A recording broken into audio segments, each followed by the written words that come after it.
And we are live, and we know there's only 3 players. There were 4 players here for a moment, as Lee had managed to double himself. But we're going to play this session of Lamentations of the Flame Princess, which I have named "Nobody's Fault But Mine" for no apparent reason. Anybody catches that Led Zeppelin reference? That's a really good one. But I'm going to do a real brief recap from our last session, really brief, and then kind of like head right into what's going on now.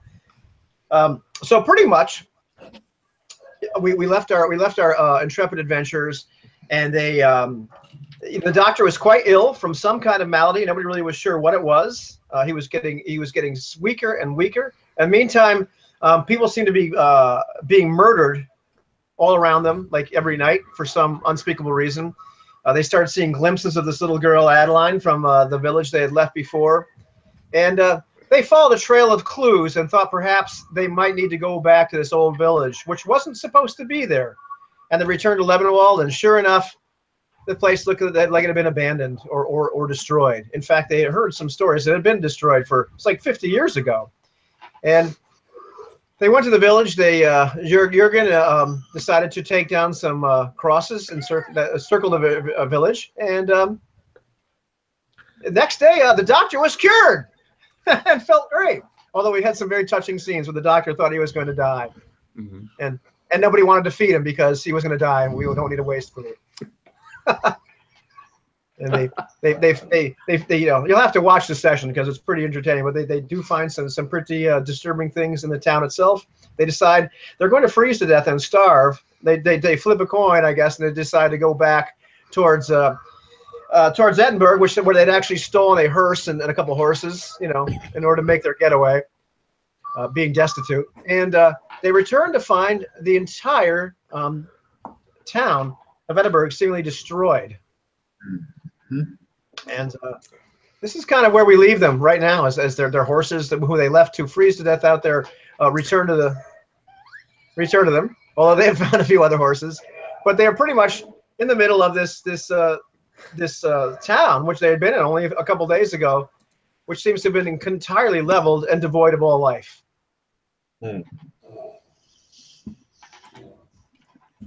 So I believe we ended up with you guys actually standing by the church, the doctor almost gagging of the smell of frankincense, with memories of his exorcism fresh in his mind. You heard a little laugh. You looked behind you and you saw what looked like a little girl carrying a doll running from one house to the other and laughing. And that's where we ended the session. Okay. Excuse me, I've got a bit of a cough coming, I think. I'm going to spin around with my newly acquired flintlock, almost panicked, looking for this little girl running from place to place, shadow to shadow. Yeah, you could just see her, just kind of disappear behind the house, like in her nightgown. After that, you don't really see her or hear her at that point. She should have appeared. She should have appeared out, after this little bit of rubble of the house. She should have come out the other side, but she did not. Ah, okay. So the house is in ruin. Okay. Yeah. Okay. As are most things around here. Right. Gotcha. Well,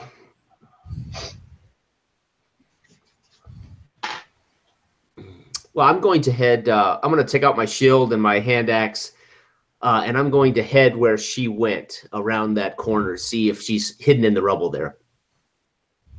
Okay. Or behind the rubble. Okay. As you go around and search, you can't find any kind of sign of her. Okay. I yell back to Hans and Heinrich. This is a figment of our imagination. A ghost. She's toying with us. Indeed. Indeed. And I'm going to bang on my shield a few times. Adeline, face us! Come, girl. Oh, something is wrong with my head, friends. Heinrich. It feels strange. What is it, Heinrich? Oh, I do not know.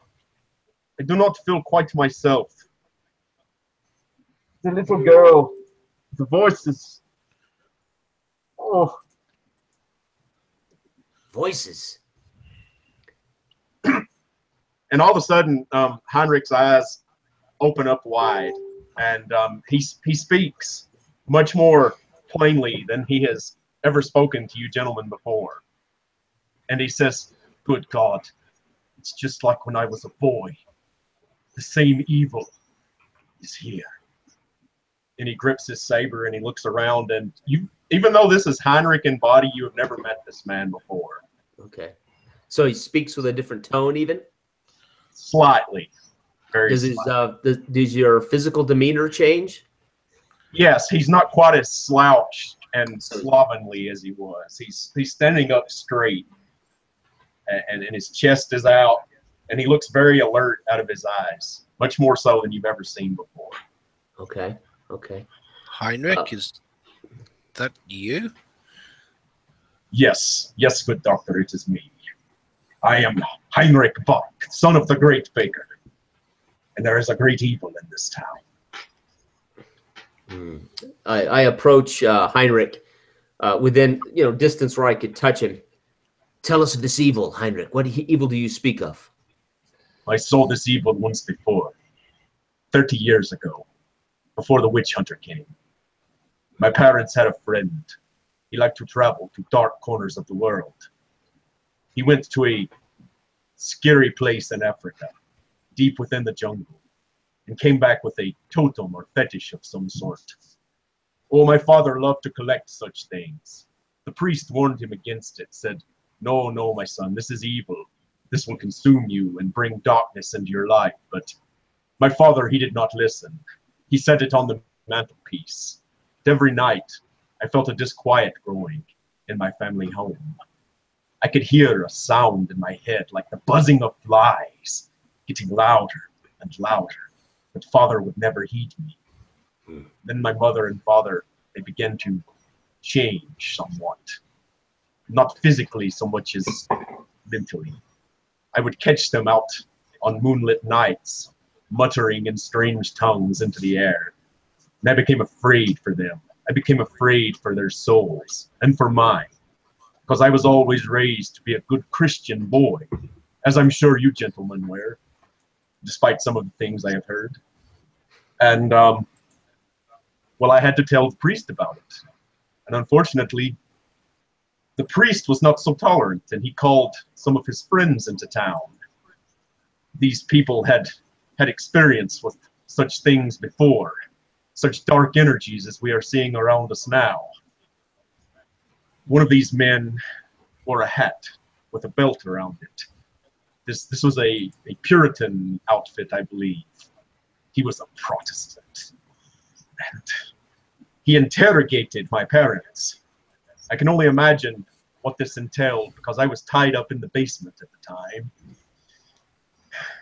And then the sounds, sick sounds, came out of the upstairs.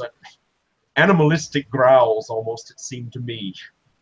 And a sick thud, like a pumpkin being thrown onto the stones. And then footsteps on the stairs, but they were not my father's.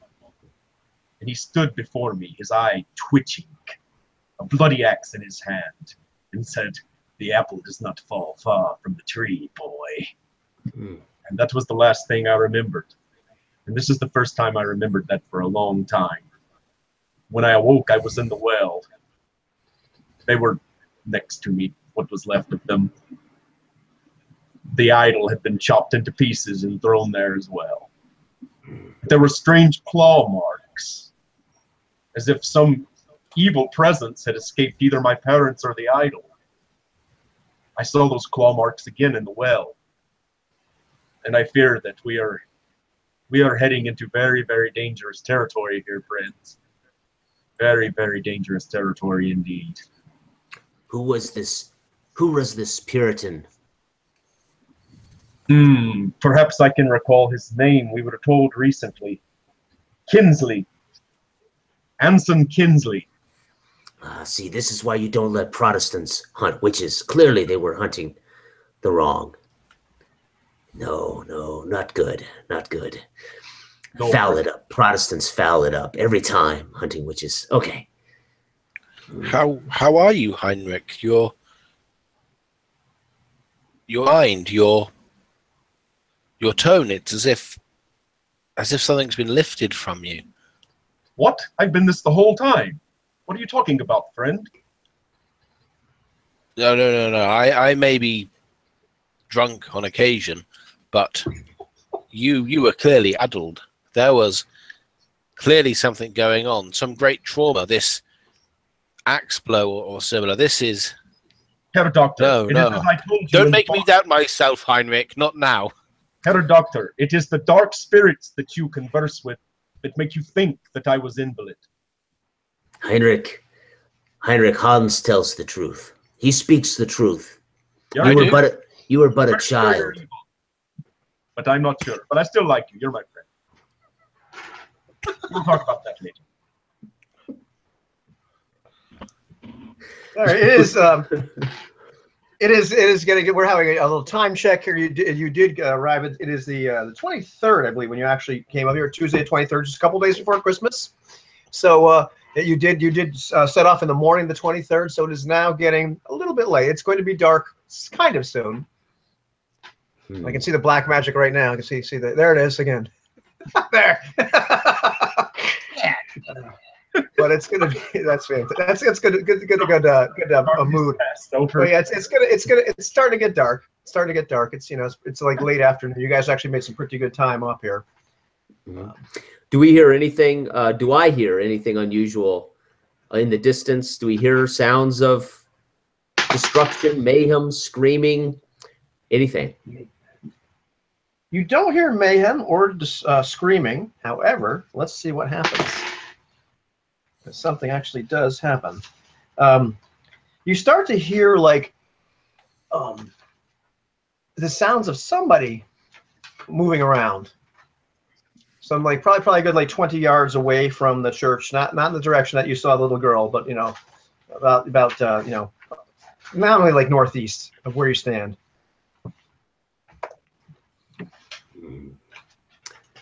Gentlemen, do you hear that? I think so, but I'm not quite so sure of my faculties as much as I would like. I leaned forward and whispered to Hans. No, you are right, Hans. Something is amiss with Heinrich. That's reassuring. But then it's also keep an eye on him. And as the two of you are muttering together in low tones, Heinrich, you actually notice a man stumbling around. Just coming past the ruins of one house. He's got one arm that's like hanging by his side. Doctor, there's a hurt man over there. I see him, and I start moving towards him. I've still got the pistol. He could be a looter or anybody, and I cautiously move towards him. Pistol sort of held up, hand out. Sir, and good sir. He holds up one hand, unable to hold up the second. As a yes, you're the first person I've seen alive.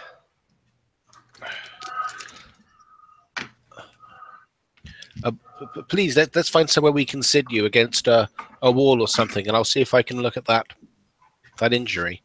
Yeah, as he comes up closer, you can see he's been battered around. Like he's got contusions and lacerations and bruises. Nothing appears to be super major except his left arm is kind of hanging, sort of useless, looking at his side. He is walking with a slight limp. His clothes are in tatters. It's kind of like peasant clothes. What in God's name happened here? He kind of slumps up against the building and cradles his arm. It is horrible. It's horrible. As a conscript of the Swedes, we just got here a couple days ago. And yesterday in the morning, they showed up. The building started exploding. People started flying into the air. I saw them. It was horrible. Who did this? And he just looks at he's kind of wild-eyed. And the more you talk to him, the more you realize the man is almost in shock. And it's like is the devil himself. The devil himself. I tell you, I've seen such things that shouldn't exist. Let's have a look at this arm, see what we can do for you. While while the doctor attends his arm, I'll step closer. I'll put my weaponry away. Now, what is your name, son? My name is Otto. Otto. Well, never fear, Otto. We're here to help.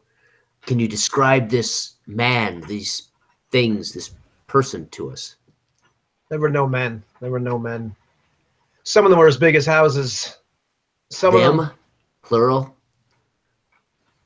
Yeah, I don't know how many. I just remember buildings exploding. Some of them.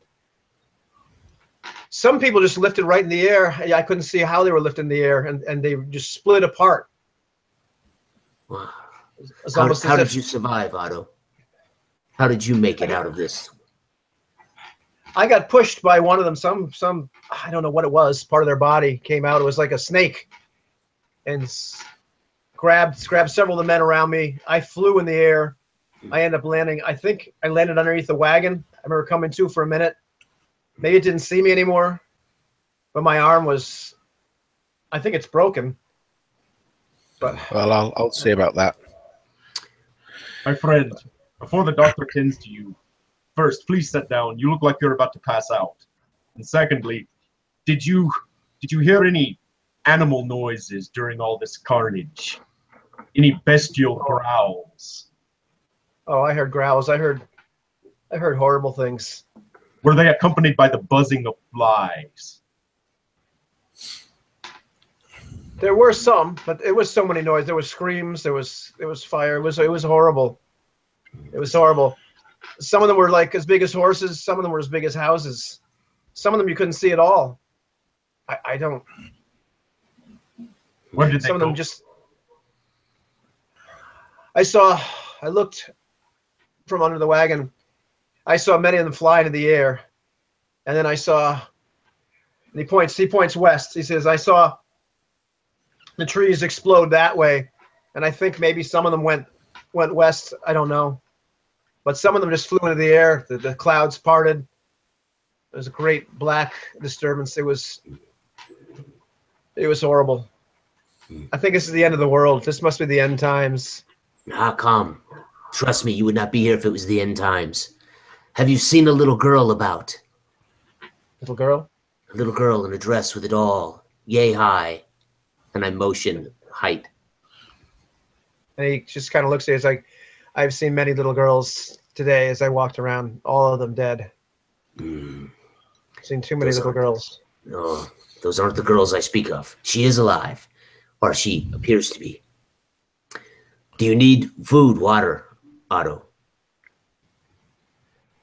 Yes, he looks like just completely faint. Okay. So I will give him my water skin so he can drink from it. And then I will whisper to Heinrich. Heinrich, west. It sounds as if the creature went west. West, you said. That's what Otto said. Do we pursue west? You think we have any chance of pursuing this evil, Jurgen? You have pursued evil in the past. Well, we can pursue it. Whether we can catch it or do anything about it, I don't know. You've had more experience with this particular evil. But how come the evil that decimated your family did not destroy the entire city of Potsdam? I do not know that this is the exact same evil, but it reminds me of that. Very strongly. And if it is as you said, and there seems to be some change over me, it can't be a coincidence, good Jurgen. You do not recall the state you've been in for years. I remember traveling with you gentlemen, going on several adventures, leaving Potsdam. But as far as I know, I've always been this way. Have I not? Not outwardly so, Heinrich. Not outwardly so. Good Lord. Dark sorcery is afoot. Something. Hans, how is Otto? Let's see. I would have put because it's loaded, my pistol on top of some rocks or something like that, some rubble. So I don't want to stuff a loaded pistol in my belt. and I'll be sort of cleaning off the wound as best I can, checking it, seeing how floppy his arm is, and attempting to bind it in a sling or something for him, or depending on how injured it is, maybe even remove it. It appears to be not quite that bad. It looks it's something you can easily set. Sure. So I'll get to that and try and keep him like distracted a little as I maybe sort of force it into place a little, which will be quite painful. Oh, he groans, and you know, quite audibly. I don't suppose I can get anything for the pain, doctor. You have any whiskey or anything? Can't recall if I had any laudanum on me. I think I drank it all.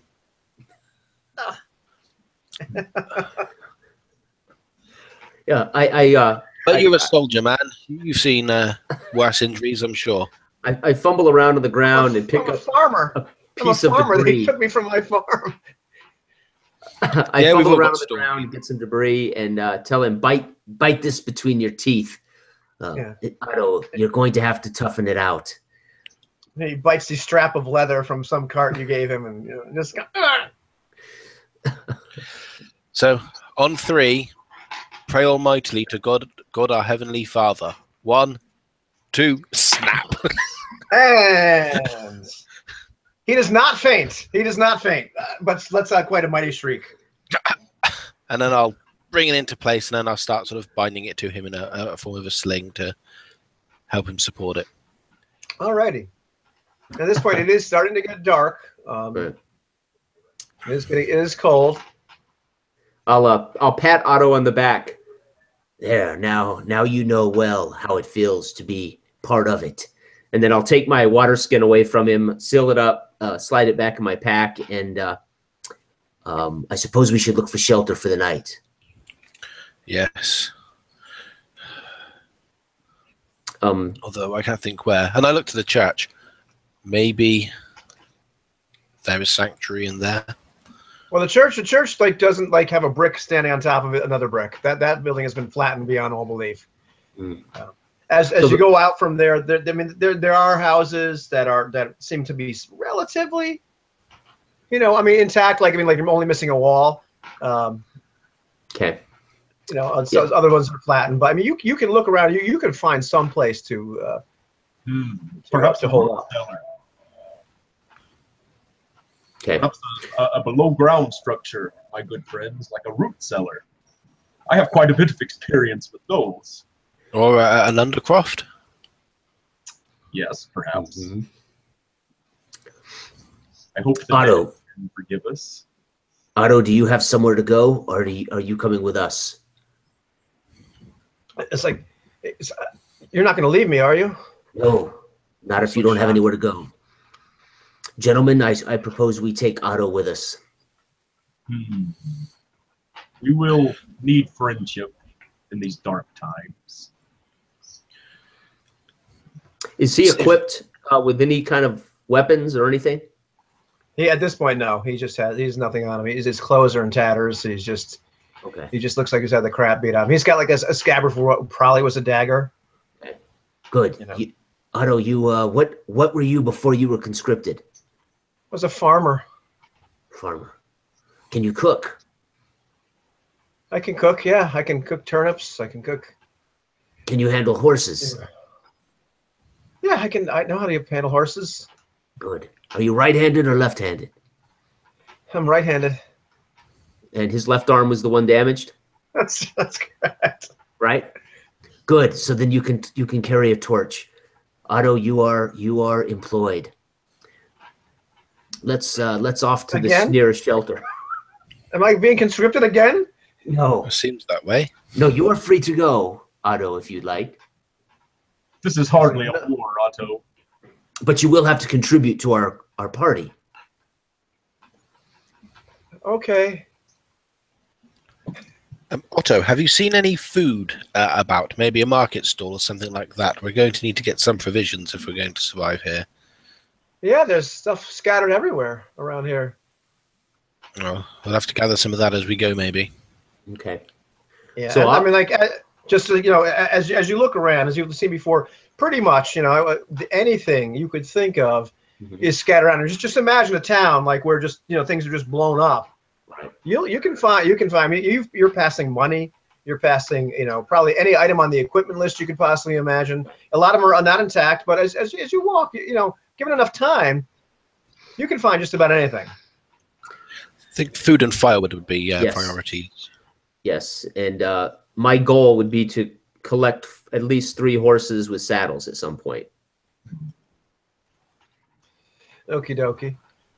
But at this point, where are you trying to head to go get shelter? Well, I think the nearest building that has 3 walls, maybe, and a roof. All right, right on. Well, I'll tell you what. At that point, you actually start passing. As you're walking, you recognize this building a little farther away from the church, and it is. And the street looks a lot different than it did, but it's Claude's house. Claude's a lot, half of Claude's house has been completely flattened in.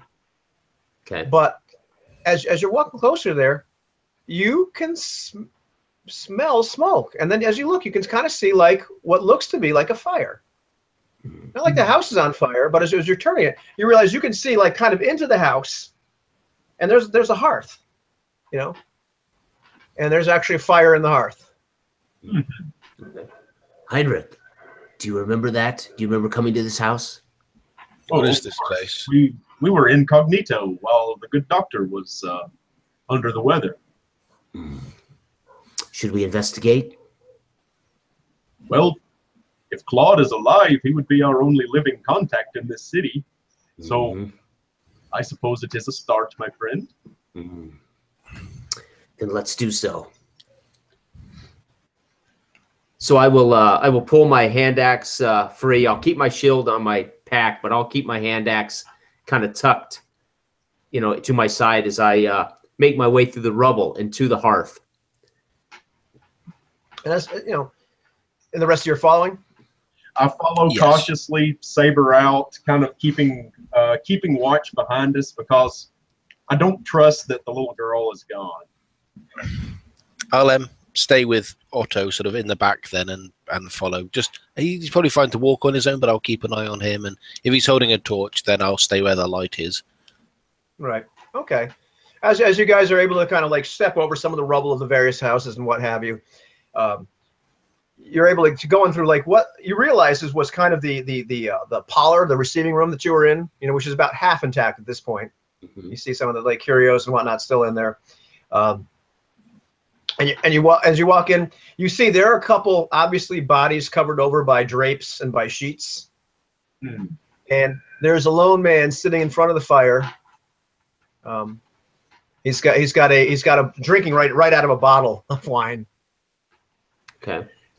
And he's got various foodstuffs around him. He's got some bread. He's got some like cold meat and cheese. And as you get closer, you realize, well, it's not Claude. And then you realize it's that servant Goddard that let you in. Initially, that let you in. As had you wait for Claude. That pretty much was your the guy that answered the door. I'll stop short, about 8 feet between us, and kind of stamp my foot, clear my throat. Excuse me. Oh, and he jumps, and the bottle almost clatters on the floor, but he grabs it. So, he startled me.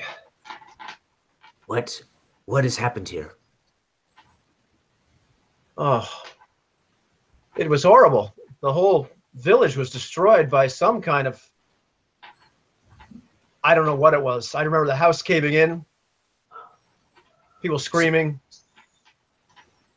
So where is your master, Claude? And he just kind of looks down and he points over to the bodies underneath the sheets. He goes, over there. He didn't survive. The house collapsed. I got buried under books. And it was upstairs. Upstairs. I go over and Where I he just keeps the pull up books. the drape and identify him. Just lift it up enough that I can take a peek and see if that it is indeed Claude.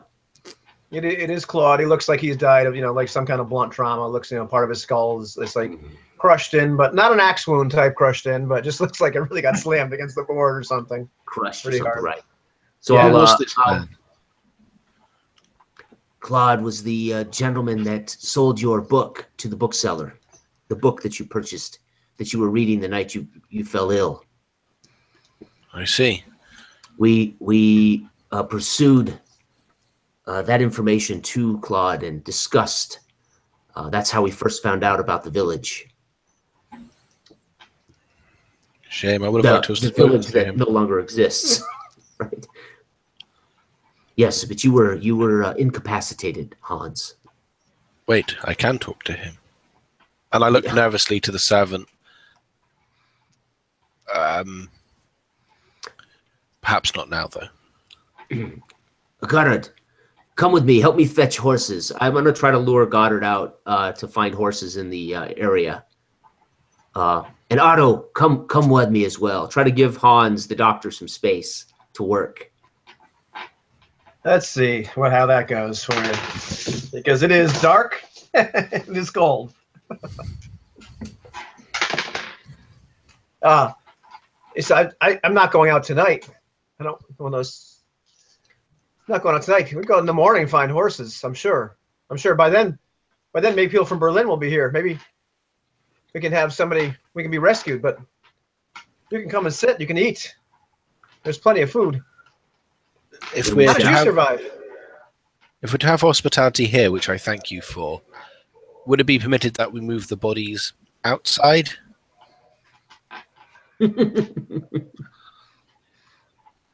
He looks. He just looks over and he said, "Yes, you can. You can. I didn't know what else to do."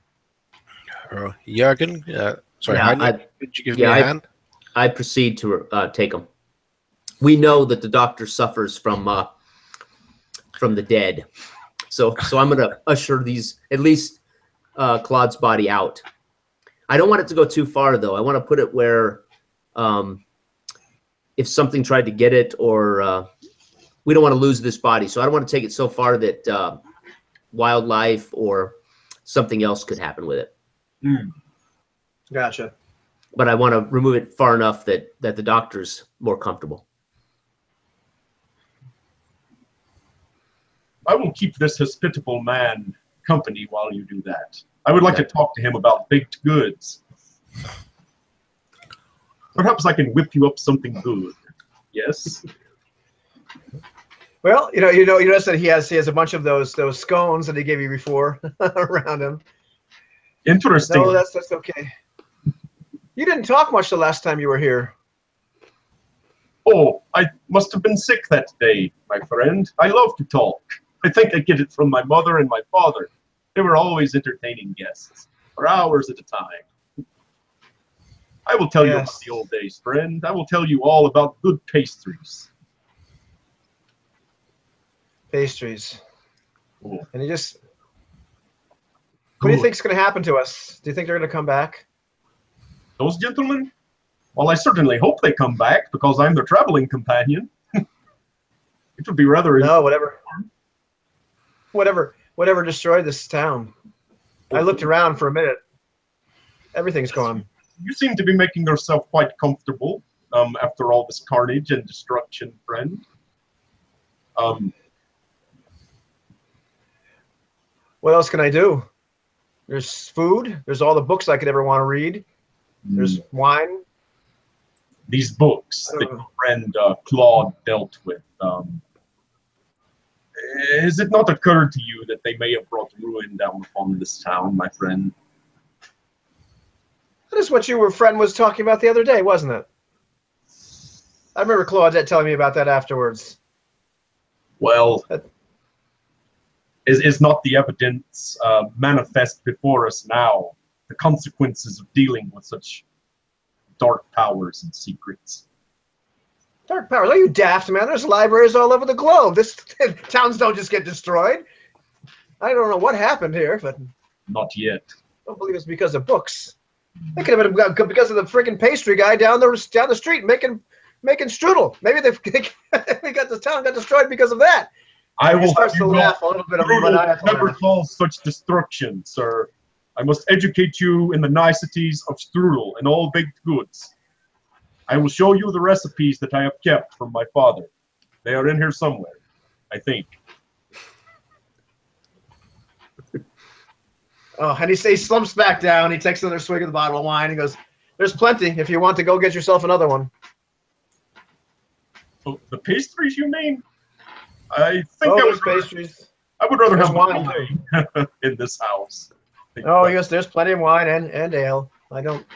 Well, then I will make myself at home, such as it were. And so, what are you two doing at this point as you've taken out the body? I assume of Claude, and there were two other servants that. Go ahead. So I was going to say I'm not doing much of the lifting. My strength of 6 means that bigger and stronger men. I actually assumed I was removing the bodies. Yeah. I'll be coordinating in that helpful way that people don't help do. That beckoning you out and. Are you supervising? Is that what you're saying? That's what I'm doing. Just lay them out there, Jurgen. That'll be fine. Yeah, easy for Jurgen with 17 strength. I'm probably dragging 2 bodies at a time. Shove them over. I'll examine the bodies and I'll give him a sort of knowing look. Okay. And I leave Claude. With the. There's 3 bodies total. I'm assuming. Is that right? 3 bodies. Yeah. So I'll leave them all there with the doctor, and then I'm gonna kind of stand aside and watch to make sure Otto and I'm sorry, the servant's name, they don't approach. Yeah, Otto and Goddard are sitting around with Heinrich. Otto is pretty much just staring into space. Munching on something. He discovered that in fact there is liquor, and he is drinking something for his arm. They're just and apparently you can't hear everything that's going on, but there's a lively discussion going on between Heinrich and Goddard is kind of waving his arms around a little bit. You can tell he's kind of an animated guy. Hans, are you up to speak with Claude? I believe so. I haven't spoken to a corpse this day. Okay, then I will keep watch, and you can go about that business while I watch to make sure we're not interrupted. Very well. And I'll kneel down next to Claude's body. And usually when I do this spell, I kind of yell because I'm trying to assert my will, but I'm kind of now a little bit self-conscious about that. So I'm going to try and be like quiet as I do it, almost whispering, as if I'm trying to wake somebody up from a sleep. And I'll kneel down to where this bashed figure is. And Claude, I command you to awaken. His eyes start to twitch a little bit. You can see that from now all too familiar twitching of the face as it starts to come to.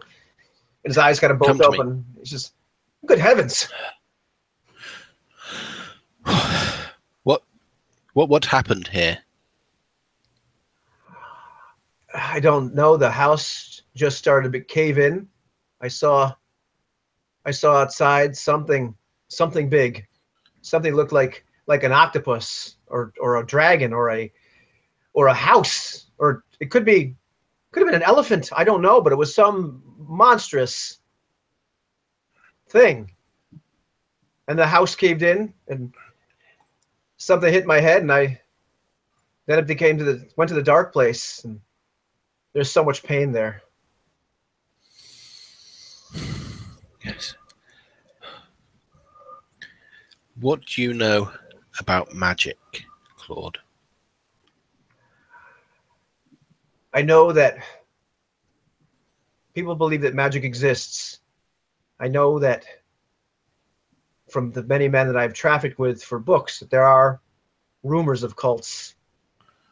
I have my suspicions that it might be true, but I do not know. But I've acquired many strange books, sold many. Oh my God! There's a tentacle again. Sorry, I've acquired many strange books, and I've read many, but couldn't tell you if it's true or not. And I look around the rubble. Where do you keep your most valuable books? Upstairs. The really valuable ones are in the footlocker. The oak footlocker. His eyes kind of close. Rest well, Claude. And I start looking around in the darkness, see if I can figure out where a footlocker is, but I probably won't have much luck now. You see all kinds of debris around his house, but the upstairs of his house does seem to be half intact. Tomorrow, perhaps. No, did you hear that, Jürgen? I did. A dragon, an octopus, which I believe is some sort of sea creature. Mm-hmm. Either way, it is not of this. It is not of this world. It is not natural. No. But that footlocker of books, that's something we will prioritize in the new day. Yes. This thing surely is straight from hell. Whatever this thing. And I can't help but feel responsible for it. I will then try to drag these bodies farther away from our campsite just to make sure, I don't want a whole lot of dead bodies around where we're going to be camping. Right. As you're dragging these bodies away. I mean, it's not really a campsite so much as this man's house with just a wall. Rubble. Yeah. But it's pretty close. It's pretty, his house is actually pretty intact. I mean, to be honest with you, it's just got that missing wall. Most of which is caved inward. But as you're dragging these bodies out, you start to see like shapes like just flash by you, and looking up, you catch a couple glimpses. You see like 2 or 3 of them, and you realize those are wolves. Okay. And there are wolves zipping around here in the area. And as you look, you can kind of start to count, and you see like 5, 10, about 20 or so. Okay.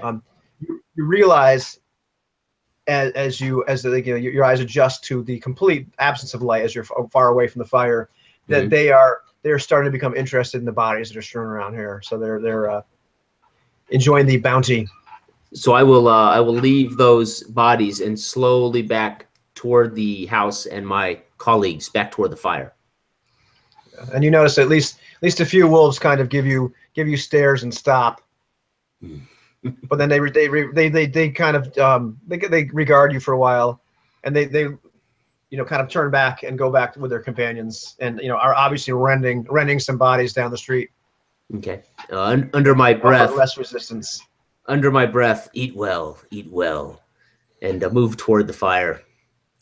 We must keep this fire stoked tonight. We have wolves in the area. I'll say as I approach the living room or the whatever's left of this room we're in.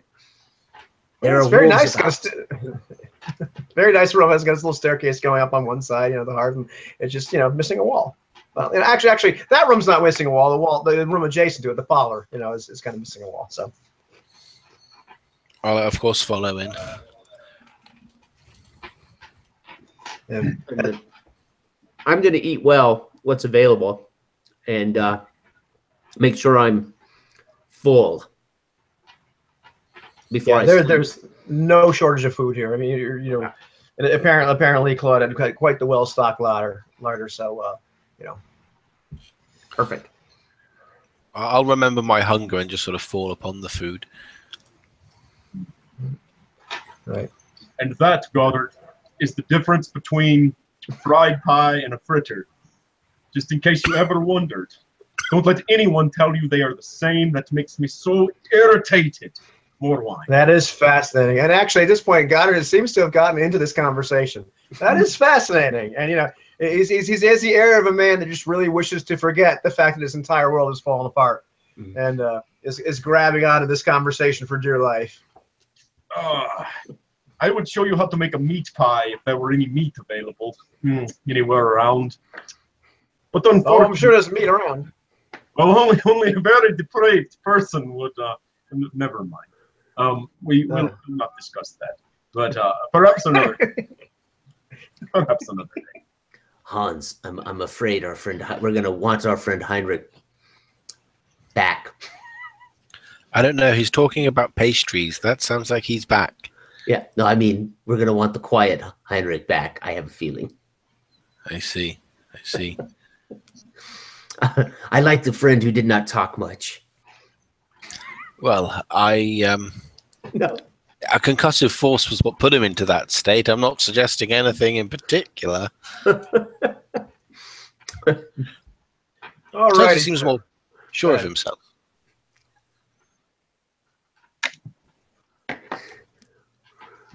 All righty. So are you guys retiring for the evening? Is that your plan? Yes, that's my plan. Yes. Anybody else have any things they want to do before we drift off to sleep and move till tomorrow? Oh, I'm good. No.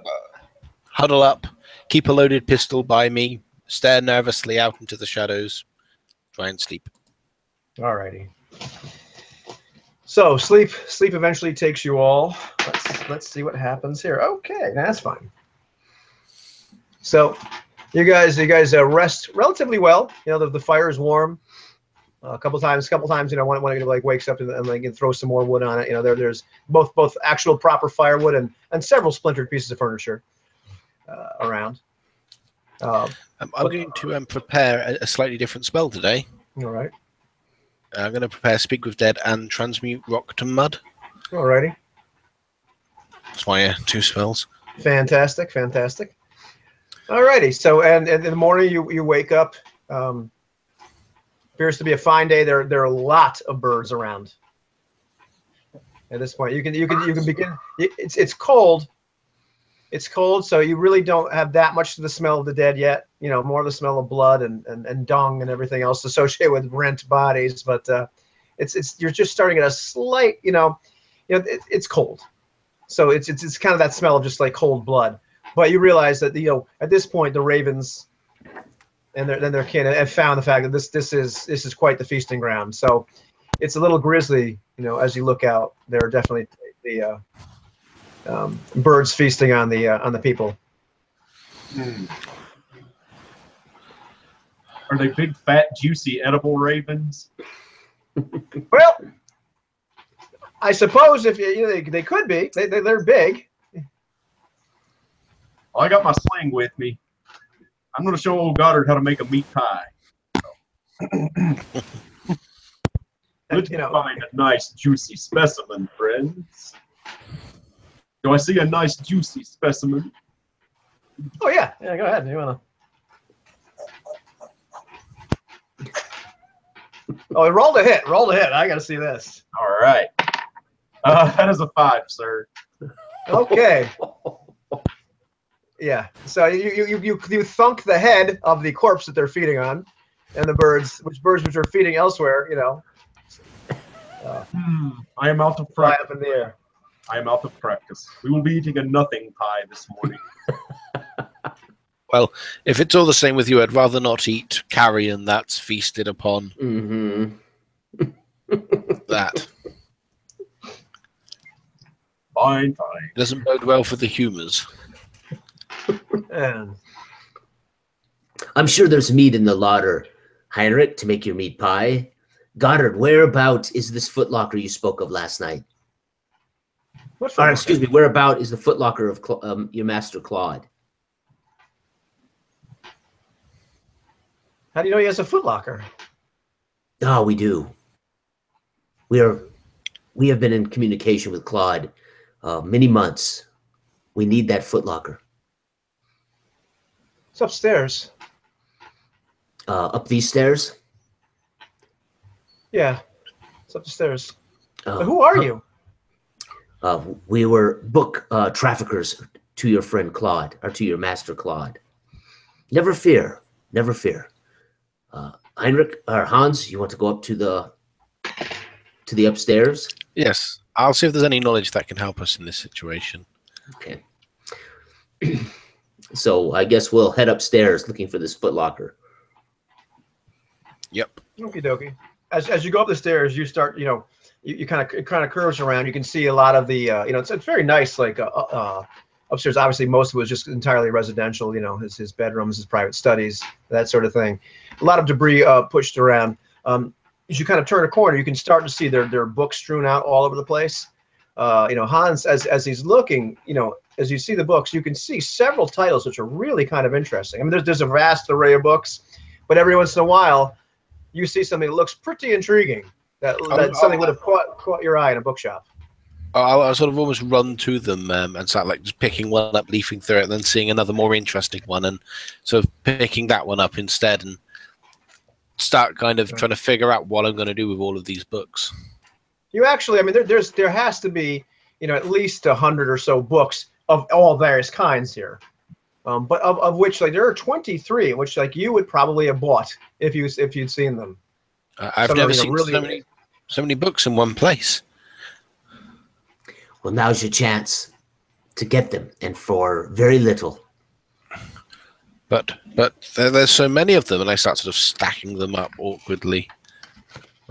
And out of these, probably as you really kind of start to estimate more, out of probably like a good 200 or 300 books, there are these 23 that really kind of pop out to you that like they seem like they would be a worthy addition to anybody's library, should they be of questionable intent. There's this one and this one, and I start looking around for something to stick them in. Well, let's see. It's something that would probably hold 23 books of that size. Oh wow! Okay. Or maybe a little bigger. Some a little bigger. I mean, so in theory, all these are yours. As I watch Hans scramble around to pick up these books, it looks like Christmas has come early for you, Hans. Yes. I could Christmas retire with these books. I could, if we went in the middle of a demon-haunted city, freezing to death 2 days before Christmas, this would be my goal in life. Mm-hmm. One of life's sweet ironies. As he piles up the books, I'll help him look for something to put them in. Sack or an old sheet, or I'll pull up a comforter off of a bed or something. Yeah, you can find things. You can lug these in. You realize that you can kind of lug this thing down the stairs yourself, like bump down the stairs. Right. But like in order to properly transport these things, you're gonna need like a horse or several sacks or something. Like this is not something that a person's just gonna carry around with. Right. I think this is the safest place for them for now. I'll just take this one. Okay. Keep me going, and we'll come back. We'll get a wagon or something. Yes, and we're here to find a footlocker. Don't forget. Oh, so yes. I want to look for a footlocker all through the upstairs residence. All right. As you look more, there seems to be like more of a study, like a main study off of the area where a lot of the books are. Okay. A very nice like mahogany looking desk, writing implements. A lot of things are kind of strewn about because that area of the house is actually kind of a little bit askew. Looks like some structural damage was done underneath it, so the room is a little perilous. Okay. But you can see there is a chest. Close? How far away from us? It is like next to the desk. So it's not that far away from the room. Is not that big. Probably really good, like 20 by 10 or so. Okay. Kind of more. It's like footlocker-ish. Probably the wrong word. It's kind of almost like a one of those trunks you would see on a luggage kind of thing with a little bit of rounded top. Okay. So it's about a little less than 3 feet long, maybe 3 feet long. Okay. A couple feet high. I will approach it, and with my dagger, I'll see if I can lift the lid. Just casually lift the lid, if it'll lift. It does appear to be locked. There's a lock mechanism on it. I am no good with locks. Hans, are you good with locks? Not particularly. Oh, is that writing equipment? Fantastic. And I'll go over and I'll start sort of putting inks and quills in my satchel. Oh yeah, and it's nice stuff. It's nice stuff. This was definitely a man of means. If you Good see parchment, hard to come by. If you see a key. Yes, a key. And I start sort of looking and see if there's drawers or something I can rummage through. There are drawers. There are definitely drawers. As you go through drawers, you find like sort of personal effects. You find, much to your amazement, you find about 20 gold pieces, which is gold. One gold is 50 silver. That's quite a bit of chunk of change. And finally, rummaging through the drawers, you do find what looks like a little key, may or may not fit the chests. And the pouch of gold goes in my satchel, and then I go, I found a key. Good. Now let's see if this it opens this footlocker. And I'll move over and hand you the key. I'm sorry. Did you say you handed it to me? Yeah. Oh, okay. And I'll use. I'm sorry. I didn't hear you. I'll then try this key in the footlocker. Right. Footlocker opens up. Okay. I'll lift the lid and stand back as the glowing magic orb, the idol of, presents itself. This is the saved world item, right? This is you open It's just it up. a map of the dungeon. Right. You open it up and you find within there are a couple. Looks like there are pictures that look like they were drawn by a child. There's a painting, like a portrait of a lovely young woman, and there is 3 books in this. I will take the paintings and the pictures, kind of show them to Hans. Now, why would he lock these in a chest? And then I will sentimental nonsense. I will secure them for later on my persons, on my body. Okay. No, I'm not here for the sentimentality, and I look at the books with envious eyes. Right. There are 3 books. One appears to be a very lovely book of maps, just like well illustrated, just like a quality piece of work. You've just the workmanship there is like phenomenal, like clearly like a collector's item. Another one is a book of history, and it covers all sorts of monarchs, both in Prussia and in such backward countries as Britain, France, Sweden. Once again, it's gilt and gold. The book looks valuable just because of the actual way it's bound with actual gold leaf, and it's an incredible piece of workmanship. The last book is a little bit smaller. It's bound in a very curious sort of like light brown leather. You really can't place what kind of leather this is. It's okay. I'll take that one up and start having a quick leaf through it. Right. You start leafing through that book. The book is clearly in French. Do you know French? I've got the languages skill, but whether or not I know French is. Should I roll for it? Yeah, you sure can. No, I rolled a 4, so I do not know French. No, I also have languages. 2 pips. So I'll glance at it if I can. Go right in. 2. Really? Oh, yes. Wow, excellent. So it turns out that in fact Jürgen does know French. I won't even fake it though. Not even gonna fake it. Right. I'm not sure what this is. Wrong game, pal. Wrong game. Well, I mean, just the illustrations as you're flipping through the book, and as Jürgen apparently grabs it out of your hand once he realizes. I'm just glancing at it, as he's flipping through it.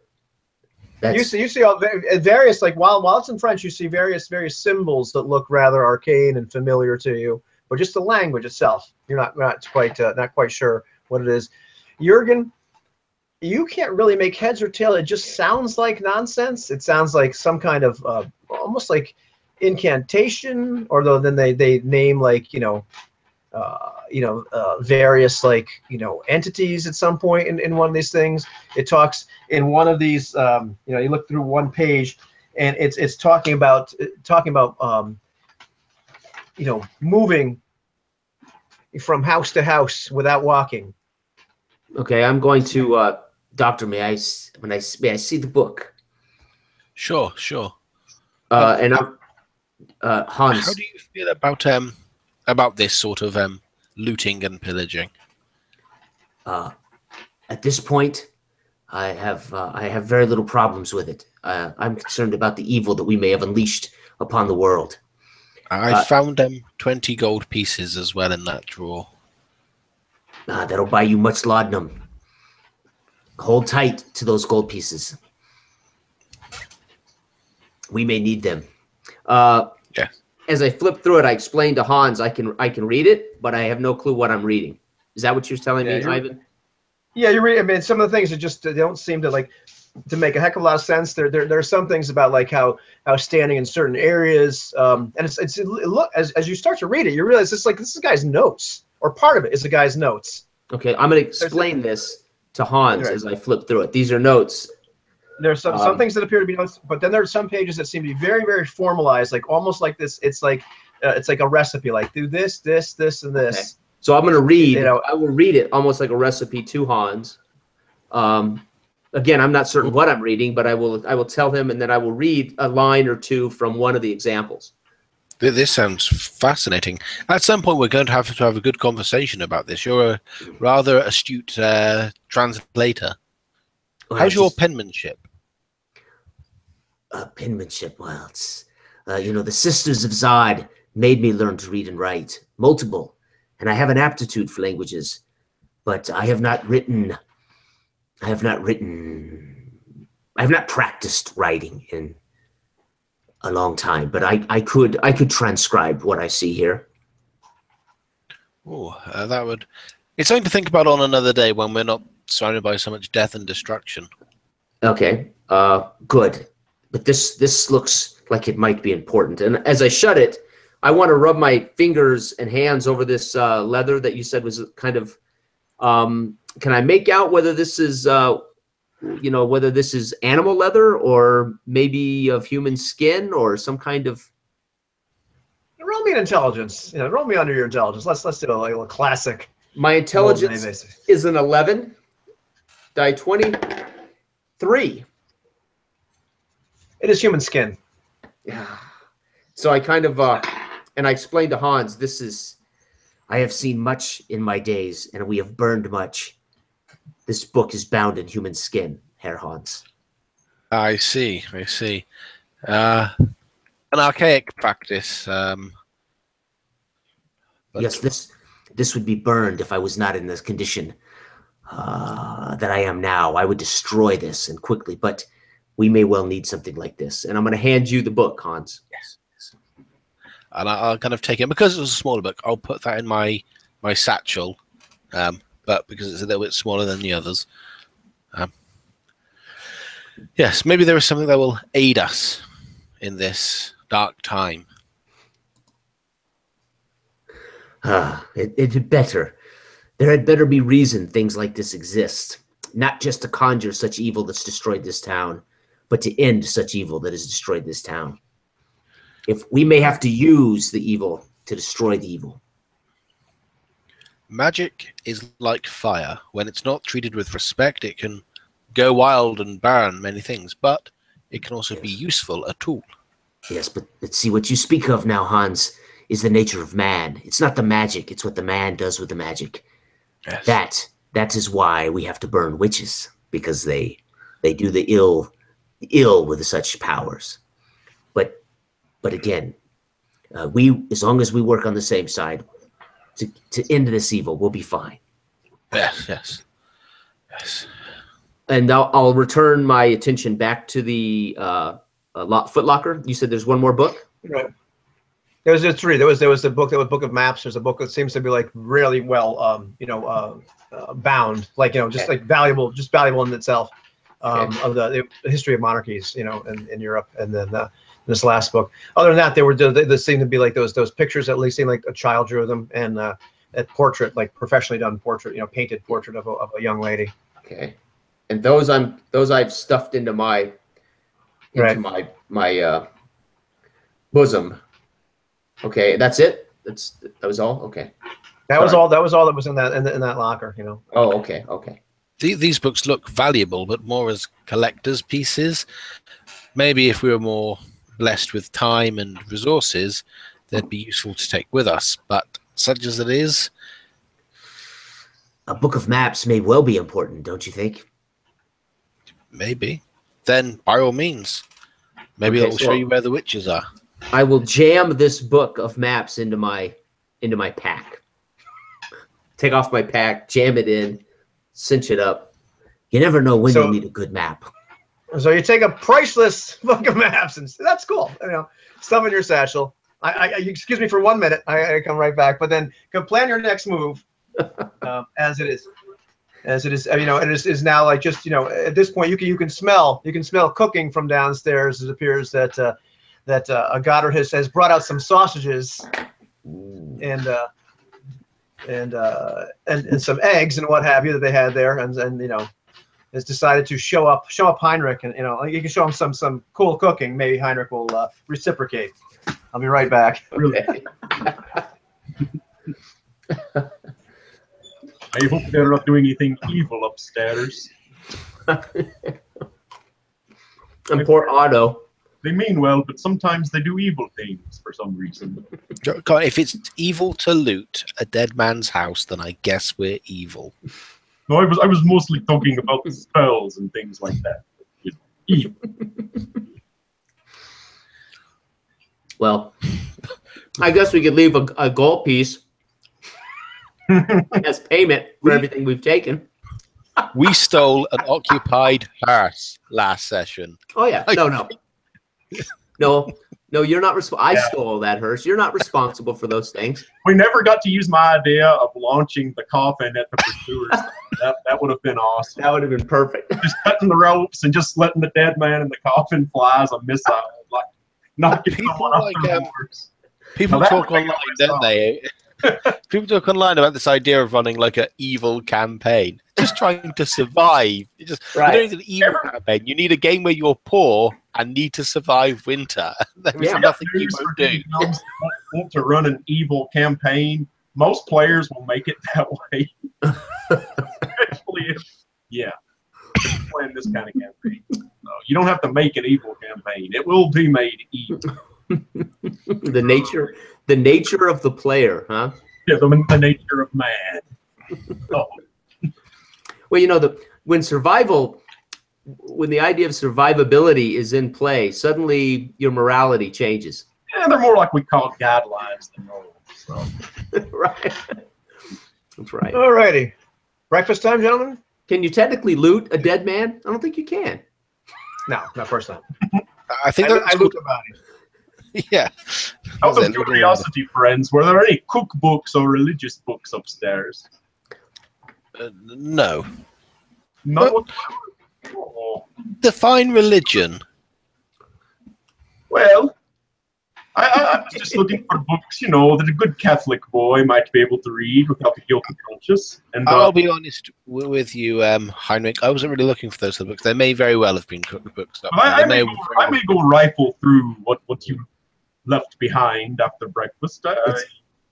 Were there any books that mentioned orders of witch hunters or anything like that? Just out of curiosity.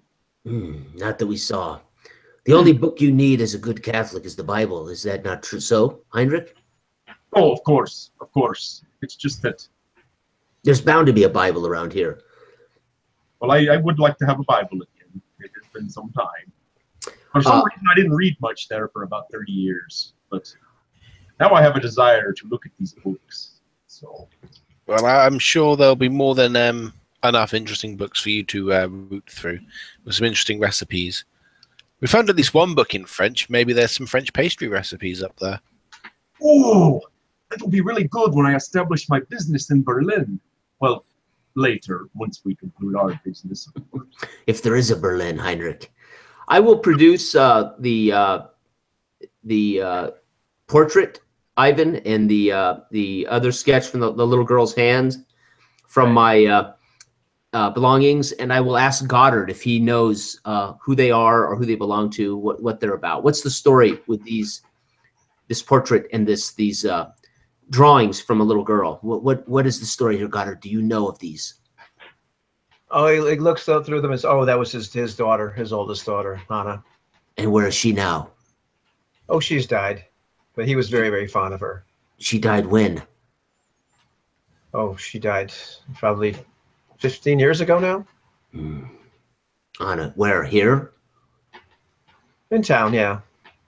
Do you know of what? She just fell ill. And He was heartbroken. These are her drawings and her portrait? Yes, yes. So why would he keep them locked in a footlocker? They're of no value, surely. It's sentimentality. You have children. But then why not display these?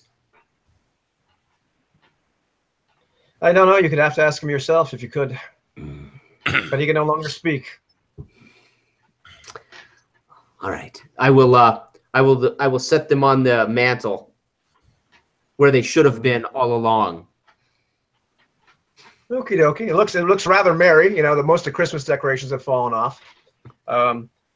Heinrich, were you actually going to look? Were you rifling through books? Yes, I am interested in what is left of these books. You do actually find like you see this curious bundle of books wrapped in a sheet or a blanket, you know, upstairs.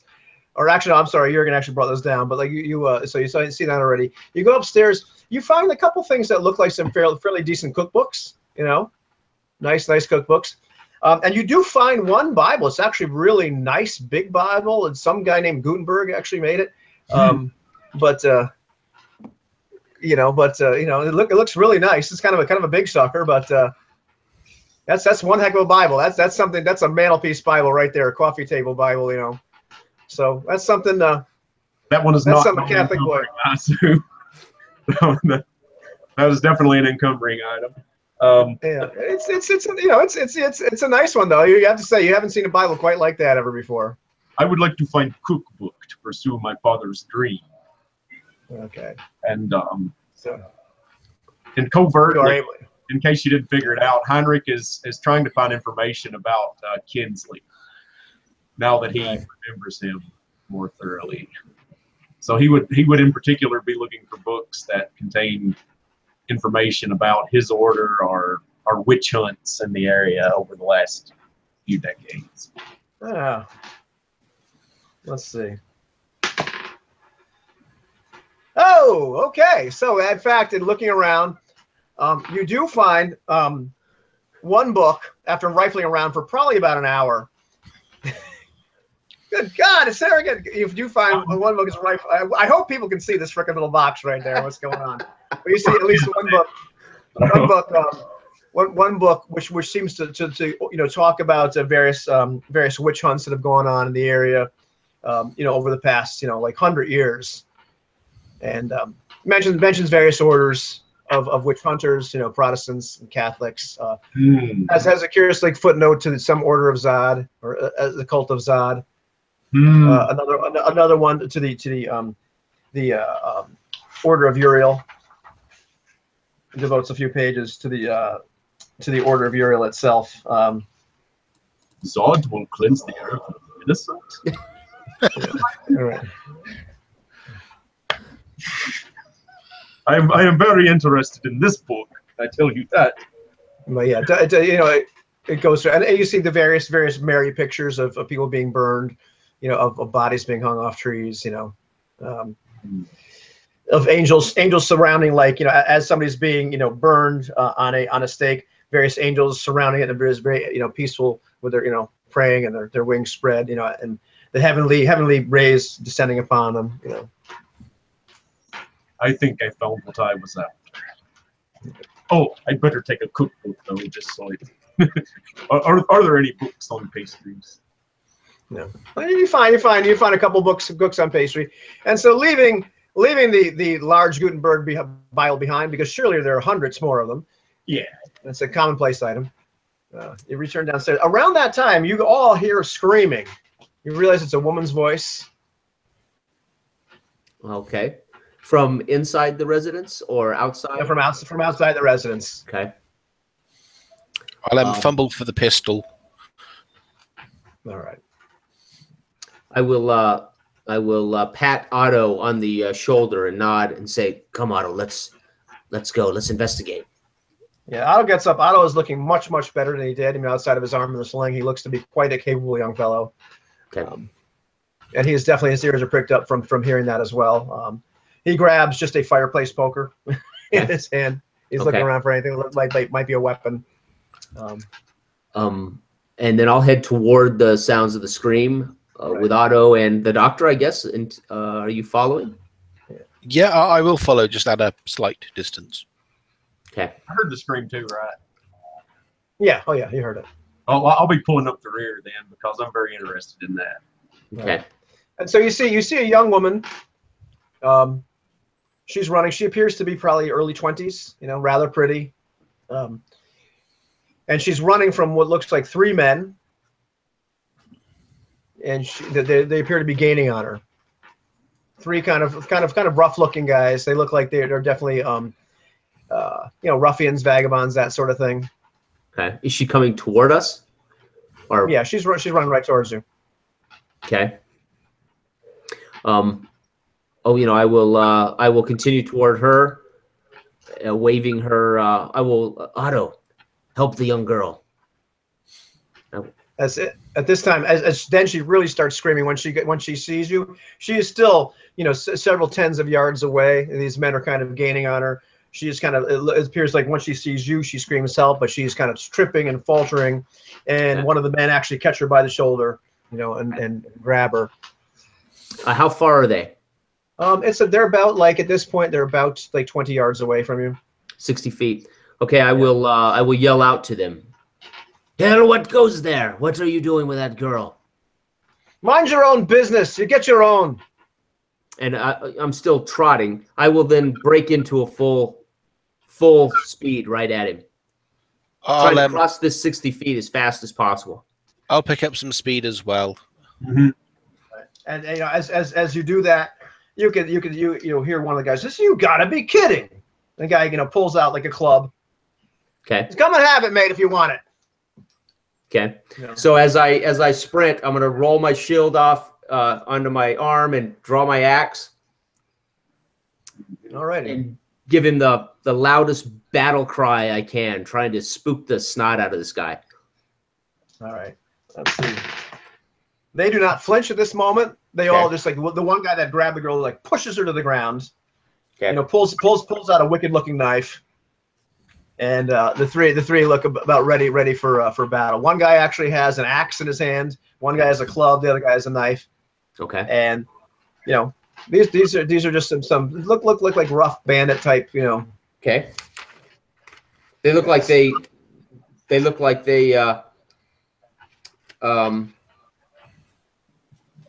clearly they're after what they're looking for. A victim. Right. Right. Okay. Okay. I will as I again continue to run toward them,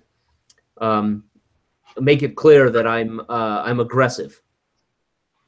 Okay. I'm gonna stop where I am, bring the pistol out, balance myself with a hand, and just one of them I'm just gonna take a shot at. Really? Okay, excellent. We're gonna call that the doctor shooting before initiative gets drawn. And Heinrich, what are you doing at this point? Brandishing the captain's saber that I picked up menacingly in their direction. So you'll probably overtake me at that point, Josh. Yeah. Are you brandishing, or are you running, or just brandishing? I'm doing both. Okay. All right. I see it. All right, doctor. Go ahead. And are you going to take a round to aim, or are you going to shoot now? No, I'm not exactly going to be shooting from the hip, but I'm going to breathe a little and get a shot. All right, go ahead. So I only rolled in total an 8, 7 plus my ranged of 1. Oh, okay.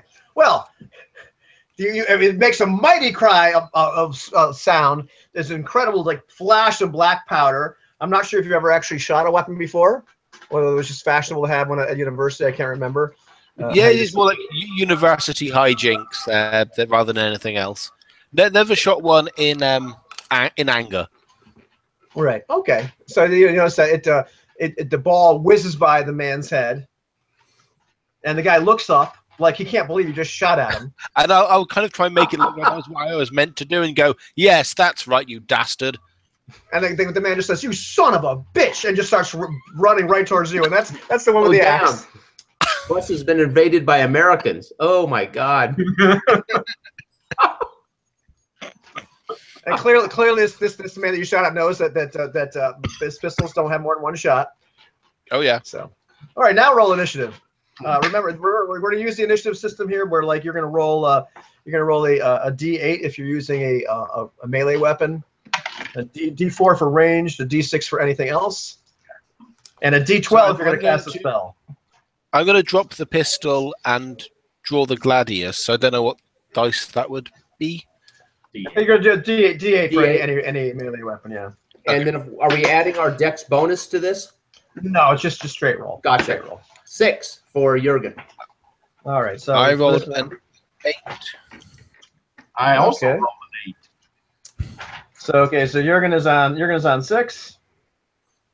Both Hans and Heinrich are on 8. Yes, sir. And let's see, and our guys are on a 1. Okay. So the bad guys are on a 1. At this point, they are running towards you. The first person they can actually get to, two guys are actually going to close right on Jurgen because Jurgen is right up in the front. The other fellow is running right towards Hans as fast as he can. So we're going to take care of Hans first. The guy swings at you with his axe, and he only rolls a 3. So the axe is going to fly as you manage to jump out of the way as he does it. He's so pissed off. He's just out of his mind with rage, and he just the axe kind of swings in front of your face. But you can kind of feel the wind of the axe. But you realize this man stinks. He doesn't only just stink of anger, he just plain old stinks. And he's really pissed off, and he means to kill you if he can. In the meantime, Jurgen, you have two fellows, one with a dagger and one with a club. The one with the dagger, your armor class is what? 16 with shield. With shield. So the first one with the dagger, it glances off your shield. With no problem, you're able to thwart off the dagger itself. And the guy with the club just misses you entirely. You kind of jump out of the way. Okay. So it's now Jurgen, and it's now Jurgen. So what does Jurgen do at this point? I am going to go into a let's see here, a parry position. Let's see here. Wait, no. I'm going to go with a defensive. I'm sorry. Go ahead. That's something you really probably should declare during the beginning of the round, so you get the armor class benefits. So I would say next round, if you have a particular way you want to fight, just declare it in the beginning. I should have made that clear. Well, that's okay. Well, then I'll do a standard attack, but at the same time, I want to yell to Otto to get the girl out of here. Otto, get the girl. Right. And so Otto starts running, a little lopsided with his limp and his arm clutching his arm, but I've got a +5. I'm going to. You say the man with a club and a man with a dagger. I'm going to assault the man with the club. I've got a +5 melee. And 8 + 5, 13. Okay, roll me some damage. Oh yes, right. And this is a dice 6 + 2 strength, 3 total. Okay, explain to me how this man dies. Yeah, I'll stick my axe in the top of his head. Just thunk, right smack between the eyes. I'm going to let the axe go and kind of kick him away into the street and stand there with my shield looking right directly at the man with the dagger.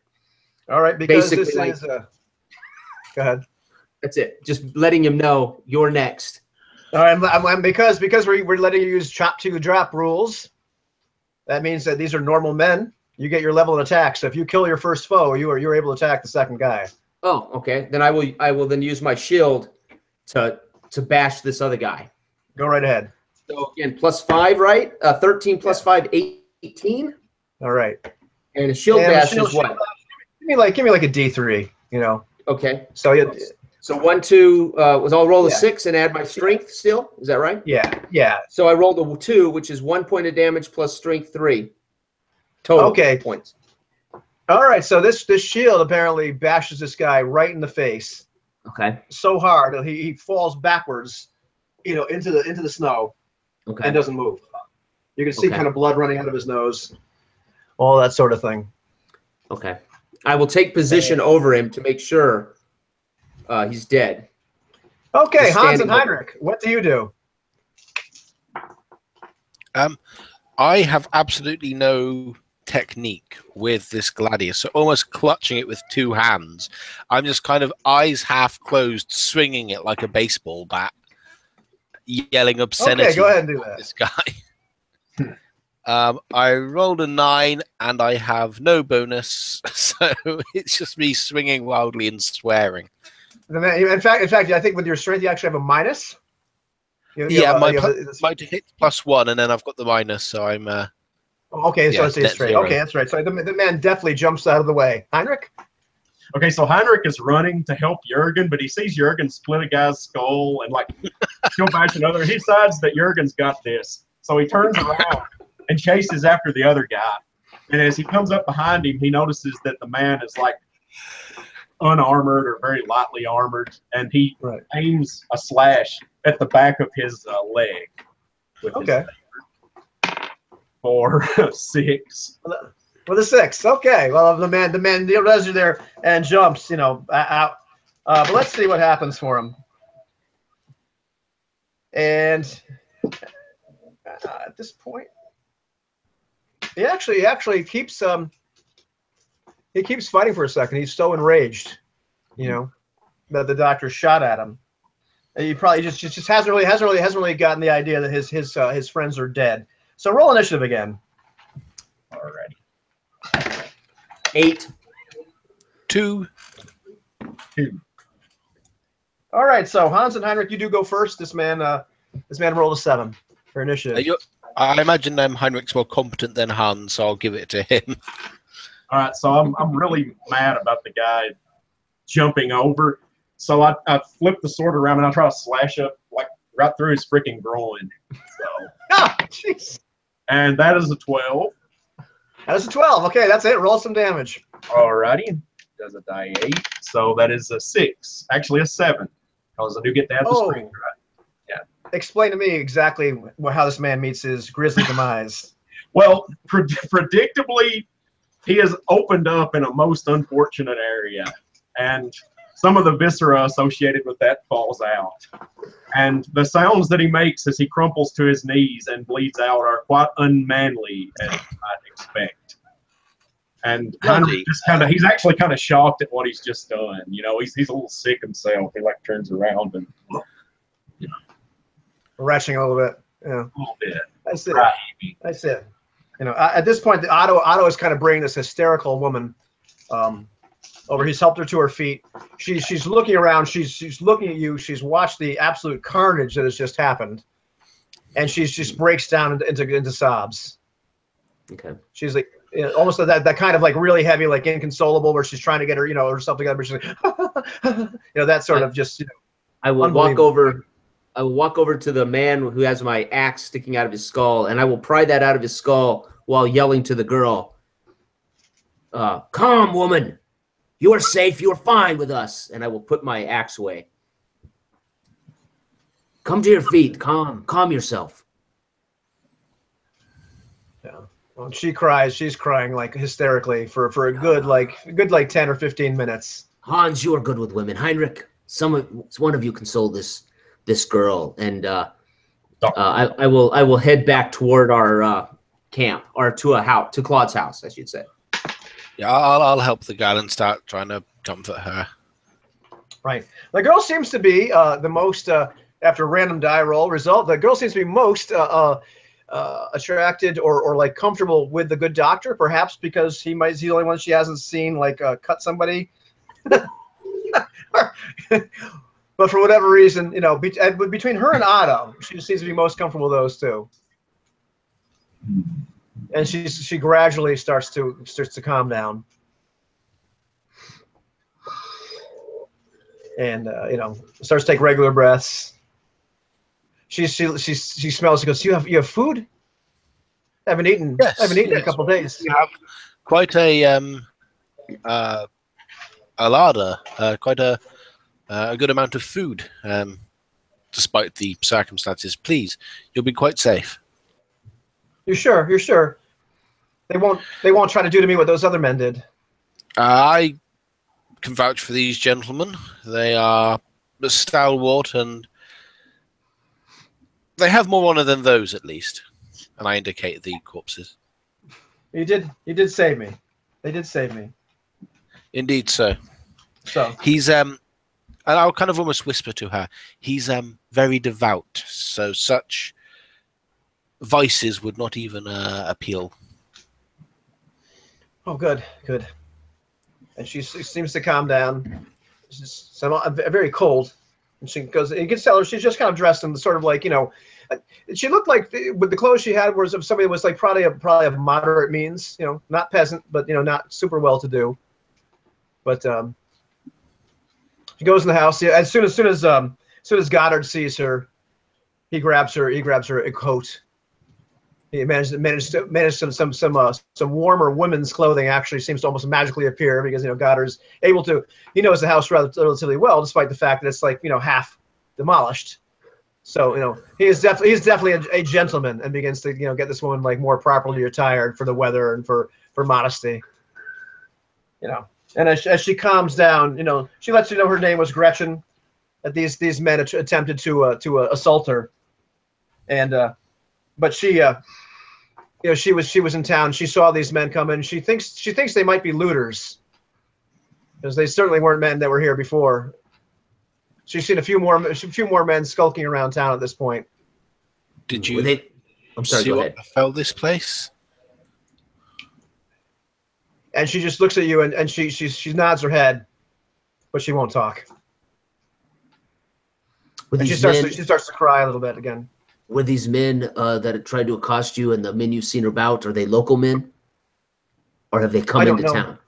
I don't know. I can't imagine everybody in town. I thought everybody was dead except me. So some have survived. Obviously, some have survived. Goddard, you, Otto. Okay. Were these men in uniform? Any of the men that you've seen about, other than the men we killed? No. They all look like rabble. See, why would God spare the worst of them? Huh. Yes. Okay. Otto, I suggest we find horses. So I would like to spend some time with Otto around town collecting horses with saddles. That is actually relatively easy to do. As you look around, there's the ravens. You don't actually see any more people. You do see actually a couple brazen wolves that are out during the day. Okay. But they generally kind of keep their distance from you. They you know, they have much easier pickings. All kinds of various critters are coming. You see foxes and what have you. It seems there's quite the bounty, and now's the time to get it. But you're able to collect as many horses as you really want to. You pass some look like passable wagons. Okay. Well, I'll make note of where I saw the wagons in case the Hans or Heinrich want to get a wagon. But I will take at least 3 saddled horses back to the house. You actually see a really good like wagon that looks like it survived quite a bit. It looks actually rather sturdy, right outside the what looks like the ruins of the apothecary shop that you guys went to. Okay. So I will definitely make note of that. And to let remind Heinrich of both, remind Hans of both the apothecary shop, and I will let my partners know that there is a wagon that appears to be. Is the wagon hitched with a horse to it? It's not hitched right now. I mean, but like no evidence somebody's attached to that wagon. No, I mean, it's possible. It's possible that there were people attached to the wagon. They're not that far from it. Oh, okay. They're not in great shape. Okay.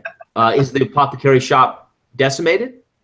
Not entirely decimated. Looks like part of the like the front facade is kind of smashed a little bit. Part of it's a building that contains like several shops and what have you. But you can see some vials and whatnot and materials strewn around there. But it looks pretty intact actually. So I will tell Otto, mount up, take these horses back to the house. I'm going to fetch some laudanum for the good doctor. And I want to check out the wagon and the shop while I'm here. Real quick, As he leaves to go look around town, Heinrich is standing over the corpses of these bandits. He decides to wipe his blade on one of their own cloaks, and he says, "Brigands, people who would loot the dead. How distasteful." And he leans down to loot the dead. You're actually able to find these men have been obviously looting around in town for a little while. Let's see how much you actually find on them. To add to your growing collection, you actually find a very nice gold chain. Sweet. You find a pair of like what looks like it's like earrings with some kind of blue stones in them. It could be sapphires. Actually, now your mercantile sense is really kind of going. It's really nice. And you find 38 silver on their bodies. 38 silver. And let's see, you actually find 2 gold pieces on one of their bodies. These men have been doing quite a bit of looting. And you can tell these guys are just, they don't smell all that good. They kind of seem like they're the type of guys that live on the outskirts of society. It is as the good doctor taught me, the dead do not need these things. So I will add them to my collection. See what my friends are up to. All righty. And good doctor, what are you doing at this point? I was sort of comforting the girl, and I think the idea was to lead her back to the house. Right. Yeah, but she's like pretty much at this point just eating like a famished person. She's rather happy with the warmth of the fire, with Goddard's ministrations to her and yours. But anything else you want to do? I'll try and. That Hans is really bad at like small talk and things like that, but he'll try and see if he can glean a little bit more from her as to what befell the city. And maybe he doesn't say much at the moment, but he's sort of just trying to find a way of bringing it up without causing her even more upset. Right, and every time you really kind of get to it, I mean, she mentioned she saw what happened, but she won't speak of it. It was too horrible. Are there any other survivors that you know of that you've encountered? I've only seen you and those men. And they're not native here. They may have come in afterwards. Maybe. I mean, it's been a couple of days. I can't imagine people coming in and out of here all the time. I can't imagine all the travelers would just stop. Where were you hiding, or where were you holed up? I was just in my house. Does it still stand in some way or another? Some, and mostly it's flattened. Easy. Rest for now and eat your fill. And she eats a prodigious. We'll figure something out. She eats a prodigious amount of food for such a slight woman. Save some for the rest of us, maybe. In the meantime, and what do you, as Jurgen, you're checking out the wagon and the. Yeah, I wanna look the wagon over, and then I want to go into the shop and find laudanum and. The wagon itself is really solid. It's in really good shape. It looks like something that's really meant for intense travel. Like almost like I don't want to say a teamster's wagon, but somebody will be like doing a lot of carrying a pretty heavy duty goods. Like almost a military wagon. Yeah, not quite military, but almost like a tradesman's wagon, like a really heavy duty tradesman's wagon. The shop, like I said, it's not completely decimated. You start to realize after a while you can differentiate between the other stuff and the vials of laudanum. Let's see how much laudanum was there. Let me see, because I think I might have made a note to myself about how much laudanum there actually was at this particular. There were 59 of these vials the doctor has. Seems to be drinking out of. So I mean, quite a bit. It seems like the doctor might be right for a long time. Okay, I'm gonna take 10 vials. I'll secure 9 in my pack and keep one handy close to give to the doc, and then I'm going to shatter the rest of these. He doesn't need 59. I'm going to dole out his laudanum like a drug dealer. That's my goal. Okay. So I'm going to take 10 and make one available to him.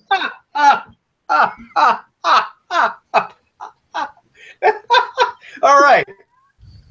So you smash all on them.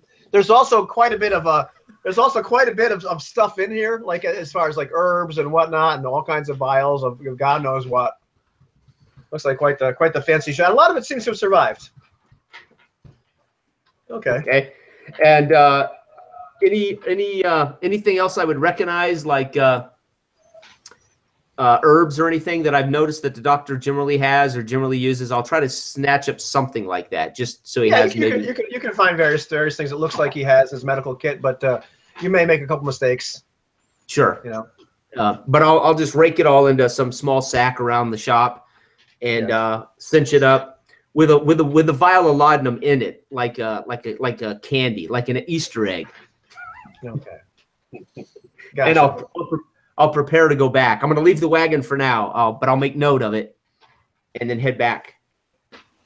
Okay. I don't see any bodies in the shop. No. No, in the shop itself. In the shop itself, no. Okay. All right, and then I'll head back. Okay, you're able to head back to the shop without any kind of incident or what have you.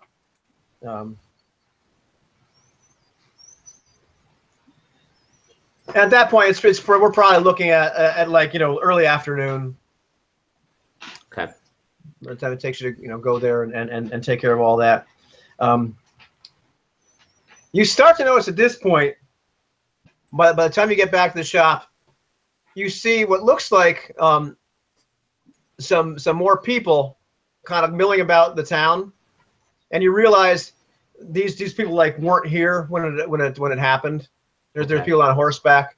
A couple of them just look a little shocked. You notice like some of them are you can see them from the actual house itself. Some of them are looking around for a while and then just absolutely spin around and take off. And these are people like taking off back towards. You can see it's kind of towards the south, towards the way you came from Lebenwald and Potsdam eventually if you went that way.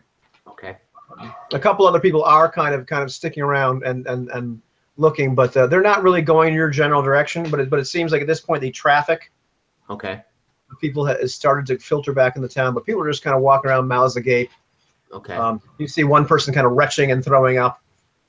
But as you watch, most of them are leaving.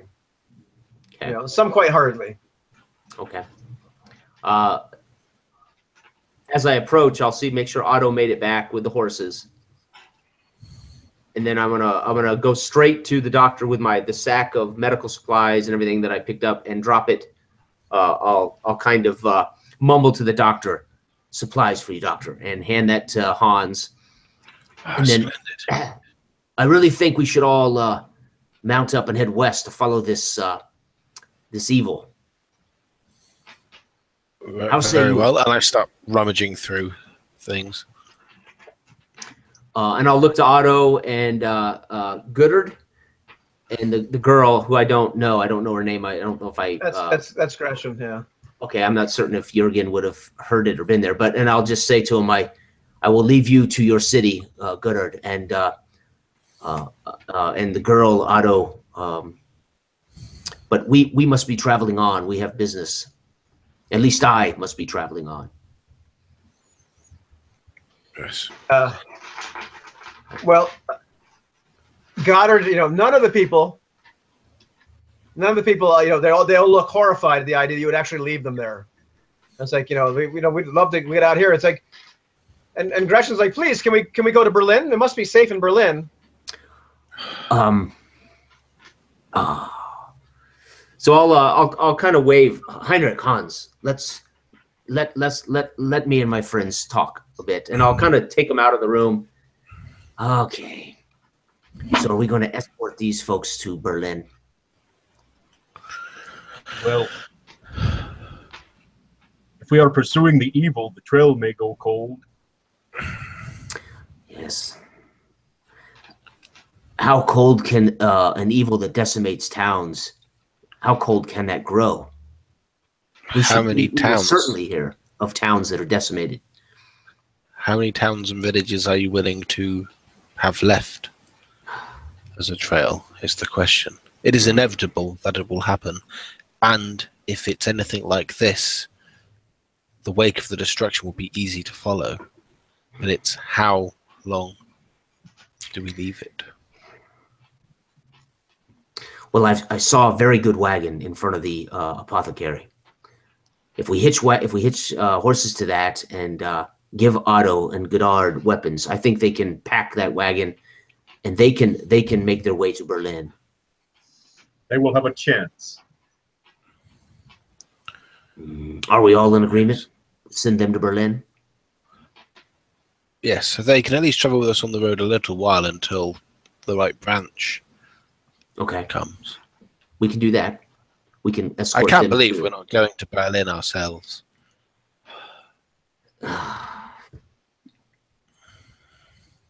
What are the odds we can defeat this evil, Hans? You know more about these things than I. This thing it toys with the concepts of reality that we hold so dear.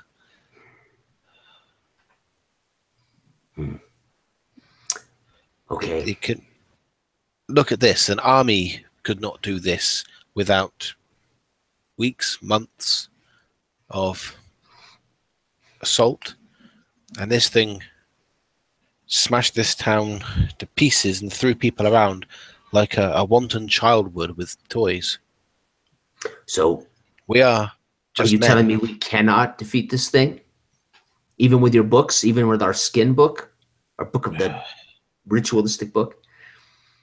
To defeat such a thing, even if it is possible, and these things, from my understanding, can only ever be banished or bound, never truly defeated.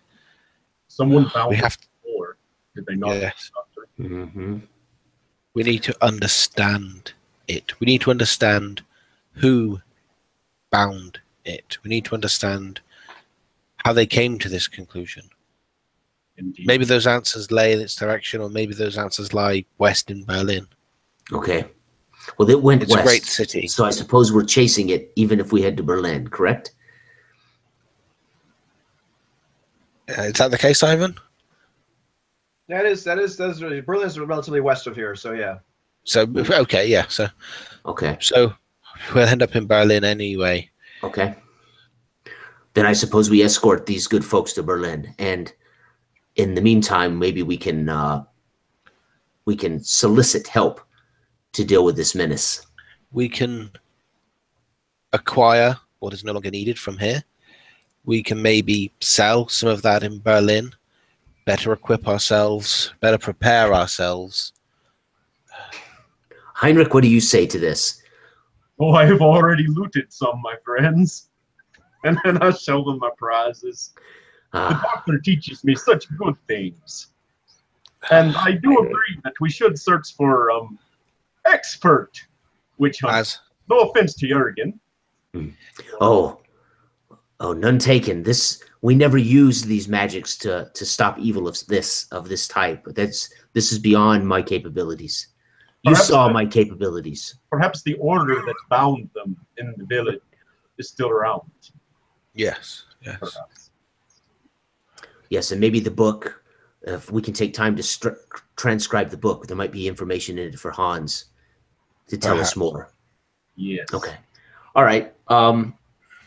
Yeah, so let's let them know. We're going to pack up the wagon with food and provisions, hitch horses to it, and I guess we start out like tomorrow morning. Maybe spend the rest of the day and evening preparing. Does that make sense? Well, good. Is that what we want to do? That's easy enough to do. Okay. So you're able to actually find. Are you planning to ride 3 horses yourselves and then hitch up another couple of horses in the wagon? Yeah, is that your idea? We would put Otto or Goodart in the wagon with a girl, and then I want to ride a horse, and I'm assuming my fellow comrades would want a horse. Yes. Yes. Looking around, you're actually able to find enough mounts that would do that. And actually, you're able to find some better horses than the old sway-backed, glue factory horses from the hearse. The hearse. Yeah, that you're able to find some sturdier-looking horses to pull the wagon. Okay. You have it loaded up with everything. Are you taking the books, Doctor? Yeah, those 20 or so books that had were of particular interest, I'll take.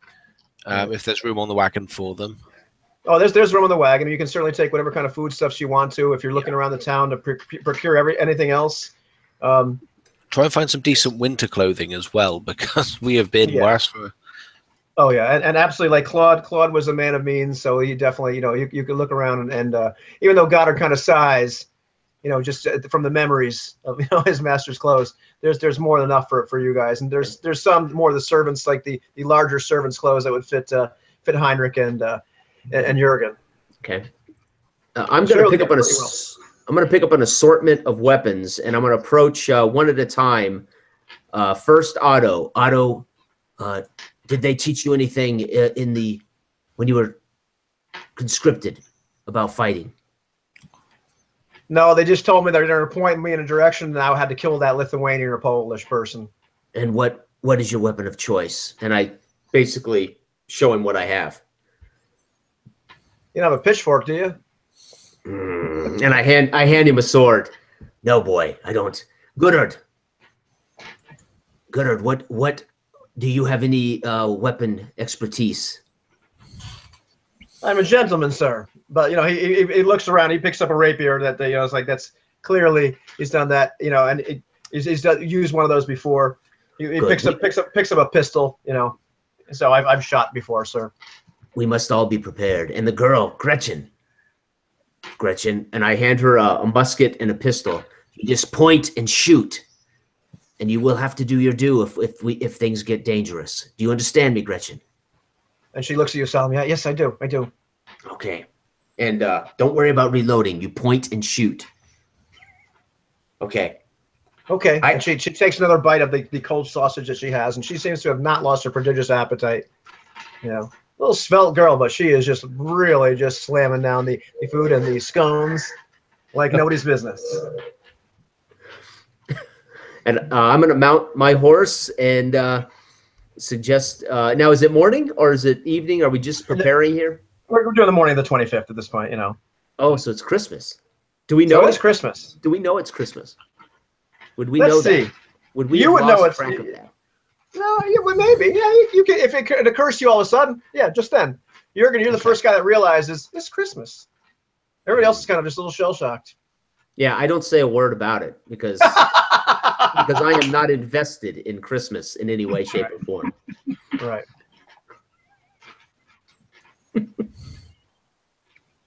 So this is the following morning. Right.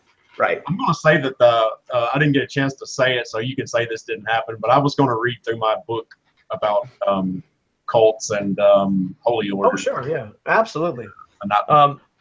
Yeah, you were able to read quite a bit in there. There's really like a little things here and there about the cult of Zod, but just like this little footnote more than anything else.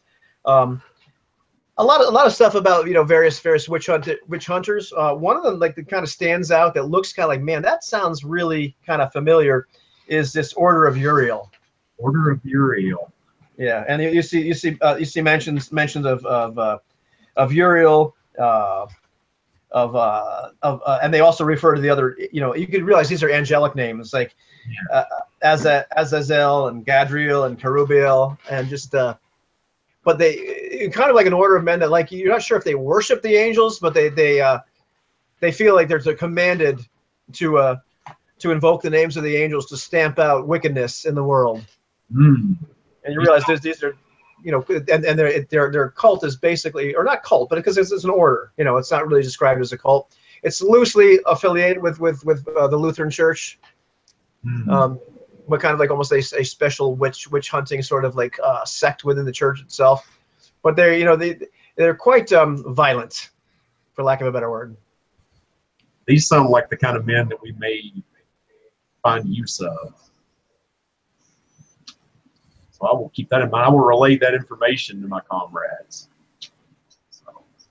And as you continue to read in that, and you read the names of the men involved, in that order,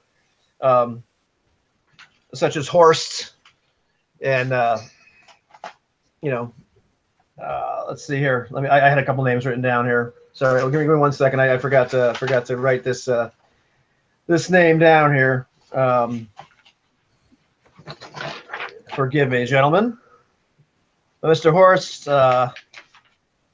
Mr. Krell, Stutzberg, Kinsley, and Stashman. So when Heinrich reads Kinsley, does his eyes light up a little bit? Is that registered? Because that is the same surname of the gentleman, the bastard who whacked him in the head once as a lad. So he is going to take a special note of that. And in the back of his mind, he says to himself, perhaps if this man is still alive, he will be of some use to us. And I can kill him later. So, Heinrich, you've relayed that information to us, you said? All except the wanting to kill Kinsley part, yes. Gotcha. Okay. Now, would I have heard of this order of Uriel, Ivan? Would you have heard it? Why don't you give me a roll? Let's see. Just one or two on a 6. You heard of it? Okay. 6. Okay. No. As a matter of fact, you were so sequestered by the sisters of Zod and Frederick that they kept you pure. Okay. I'm going to ask Heinrich. So your book there mentions Zod. Yes, but right now we're talking about the Order of Uriel. You didn't know. It's just a trifling little, mention. What is it saying about Zod? Oh, let's see what it says about Zod. And he's turning back to the page about Zod, the paragraph. What does it say about Zod, Ivan? Well, you tell me, because it's pretty much an aesthetic cult which believes in by purifying and destroying everything, that they will in fact bring enlightenment to all the world. Only when everything has been burned away. So he's read this to me. Yeah. Does he have his little song in there? The hymn? Yeah. Does it maybe identify that as a way to identify these gentlemen and ladies? As a matter of fact, it does give reference to this little song they tend to sing. Nice. So when Heinrich reads that to me, I just shrug and say, "Of course, of course, that's what it would say about Zod." What's that? It's you, Jurgen. Zod. Yes. It's your Zod, but they're not listed among the good guys in this book. What? No, they kind of are. But, Well, Jurgen shrugs and nods, recognizing, well, that's exactly the Order of Zod. Not surprised by those words. That is the Order of Zod. Good, you're famous. Do you think one of these orders was responsible for the village? This destruction here? No. The, shall we say, binding, warding, whatever we saw in that village that was supposed to have been destroyed 50 years hence. Well, the Order of Zod could have. Before my time, I was taught a different discipline. I would not know of the high priest sisters of Zod might well have known these things, but no, Frederick and I were warriors. We were designed for a different mission. And how about these followers of Uriel? I've never heard of them.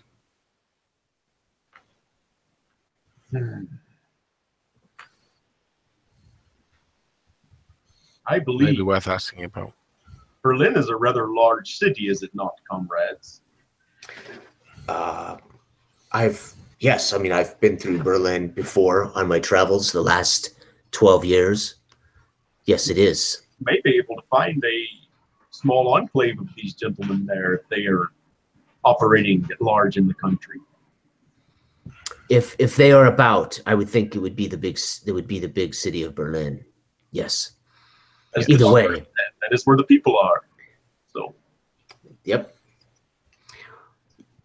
So I will saddle up and tell Otto to get the wagon ready, and I think we should roll out.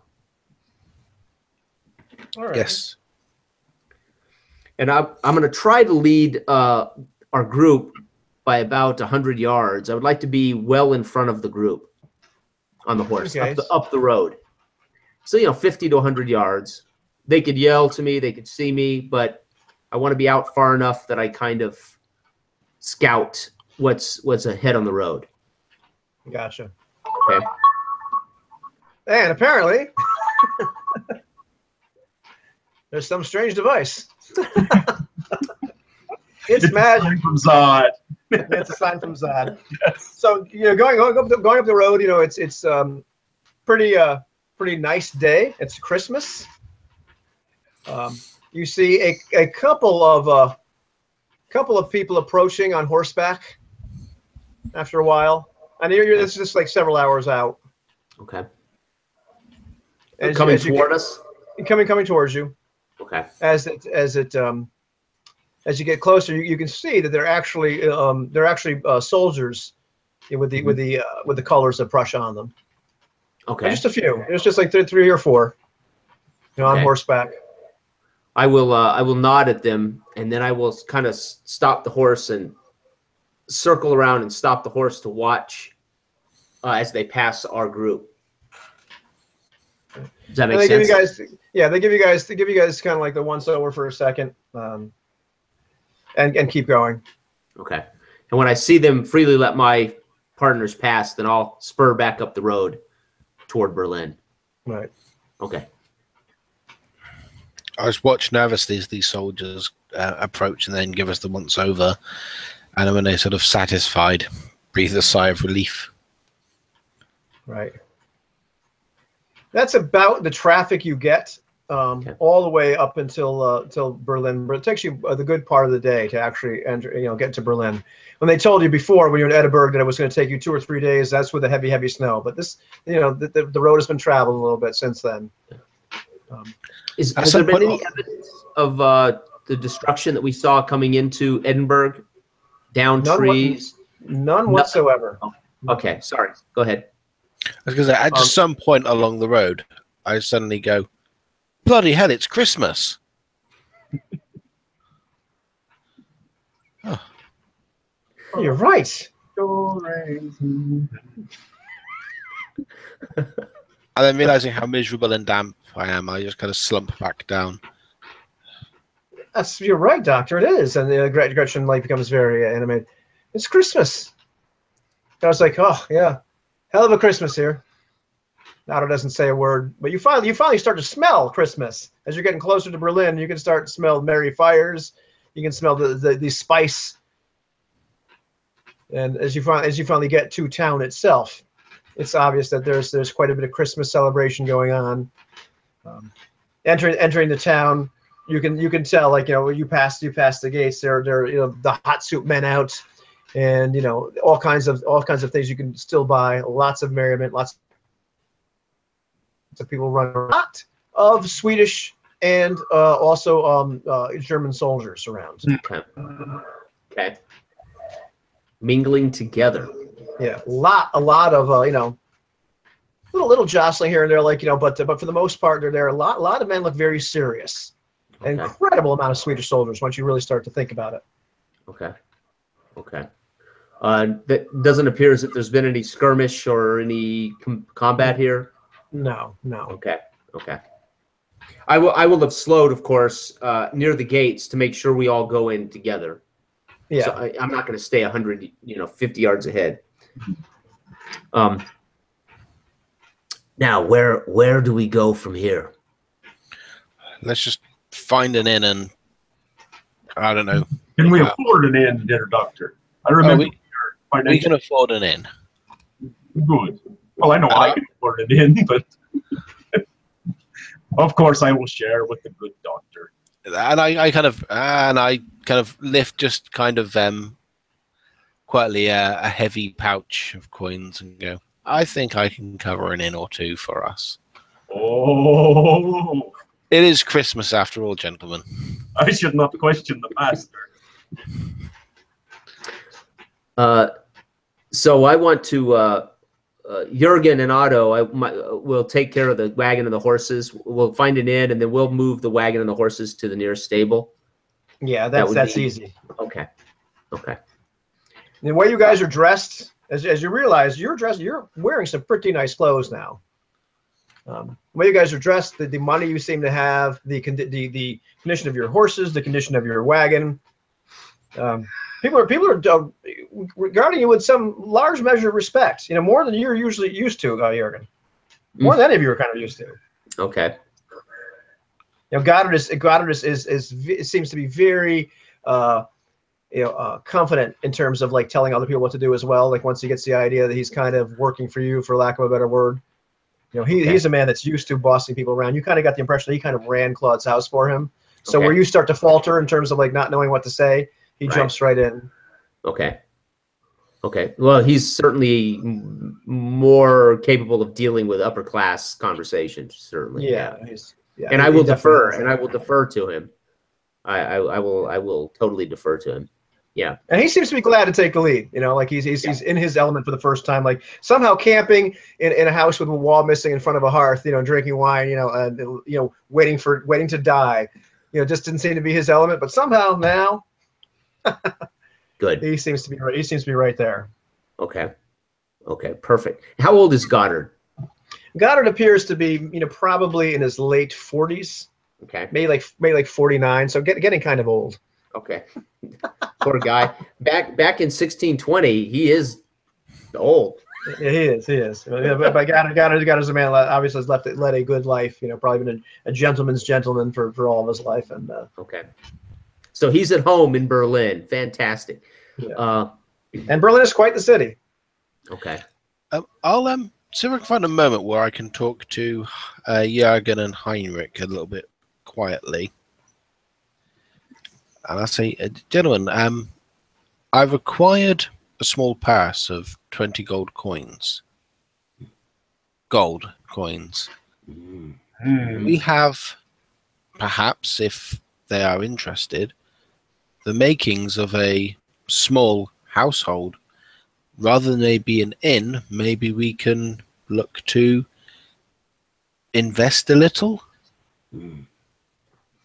I would feel much better to have our own privacy for sure. Sounds like a sound idea, Head Doctor. I have no skills though in negotiating such deals. So those, which of you do, then you. Well, I'm thinking Goddard might know a thing or two. He's kept a household. He kept a household when it fell apart. That's a skill. It is. Now we just make sure that Goddard recognizes first that he works for us. Well, we have to make a worthwhile proposal, I suppose. Yes. Then I will leave that to you and Heinrich. We just need to find a way of making money and keeping money. Oh, I can make money. I can sell my services, that's for sure. And you too, Herr Doctor. Yes, Heinrich, and it we can seems open a that pastry shop. Put Heinrich to work as a baker. And looting seems to have a profit of its own. Although it also comes with horrible dangers. Frederick was paid well for our work hunting witches. I never saw any of that money, but Frederick certainly did. That is all I know how to do, is hunt witches, kill things. Let's take it to an inn or a tavern tonight, and maybe think about what we can do and how we can capitalize on our venture.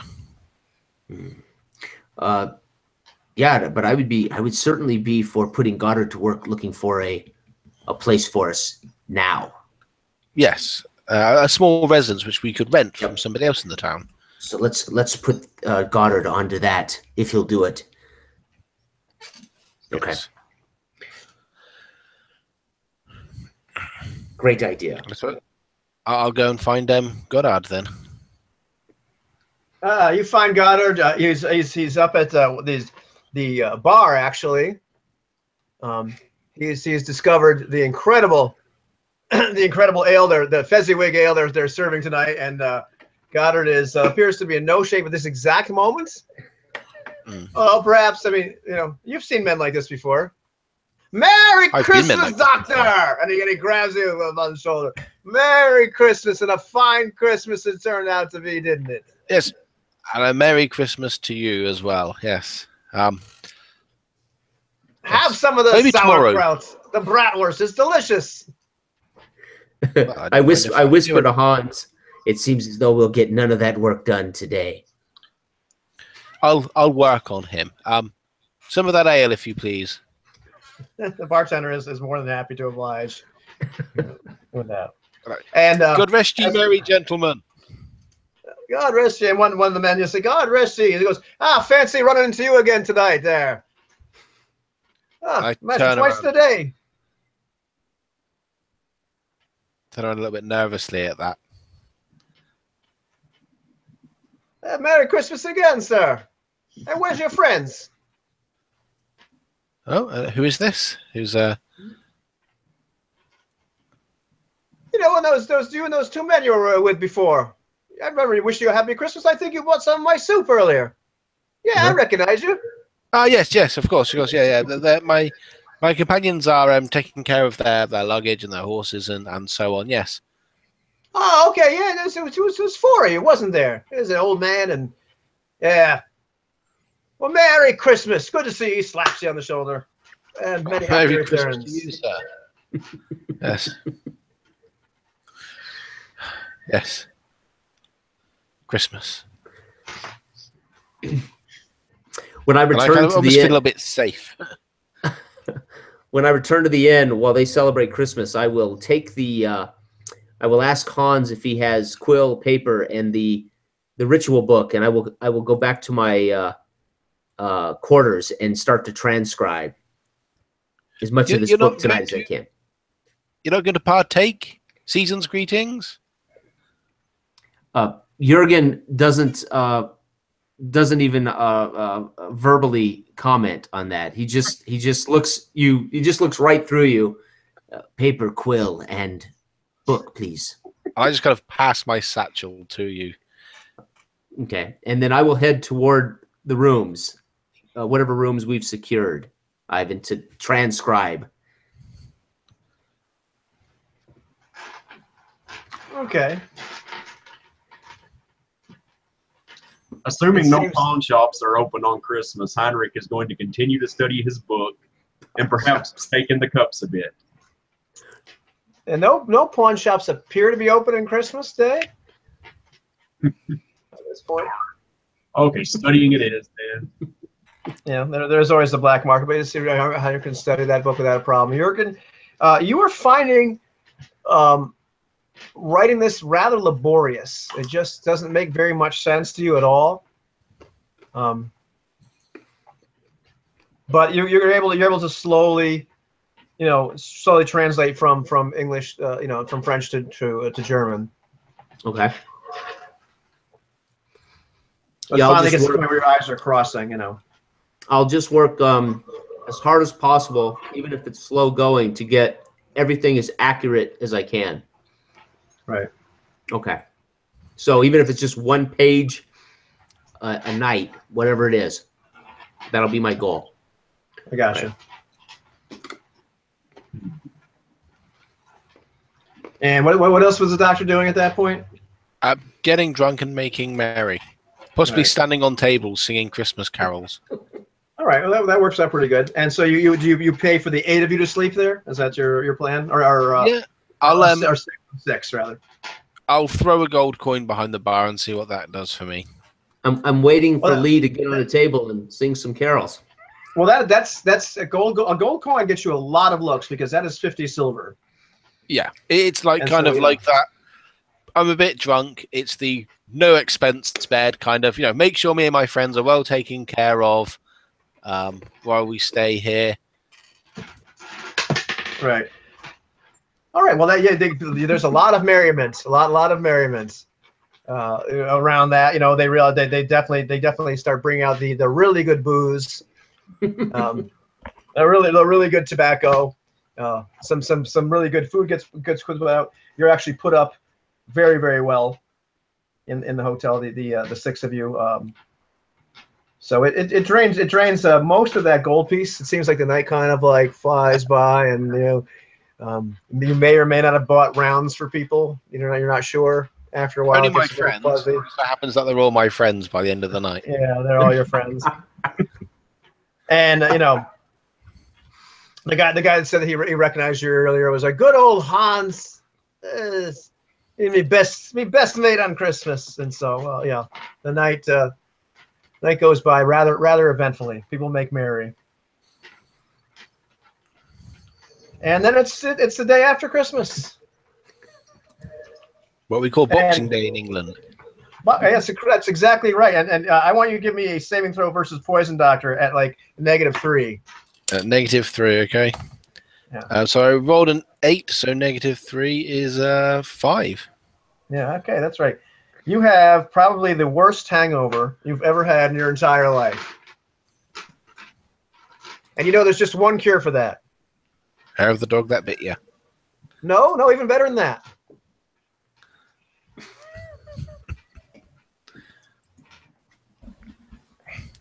Well, traditionally it's greasy food that seems to cure a hangover.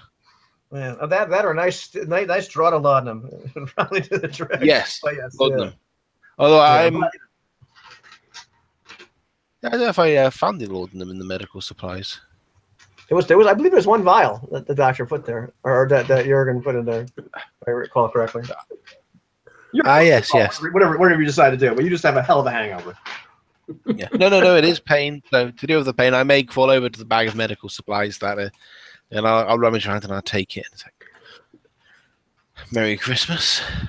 The first one's free.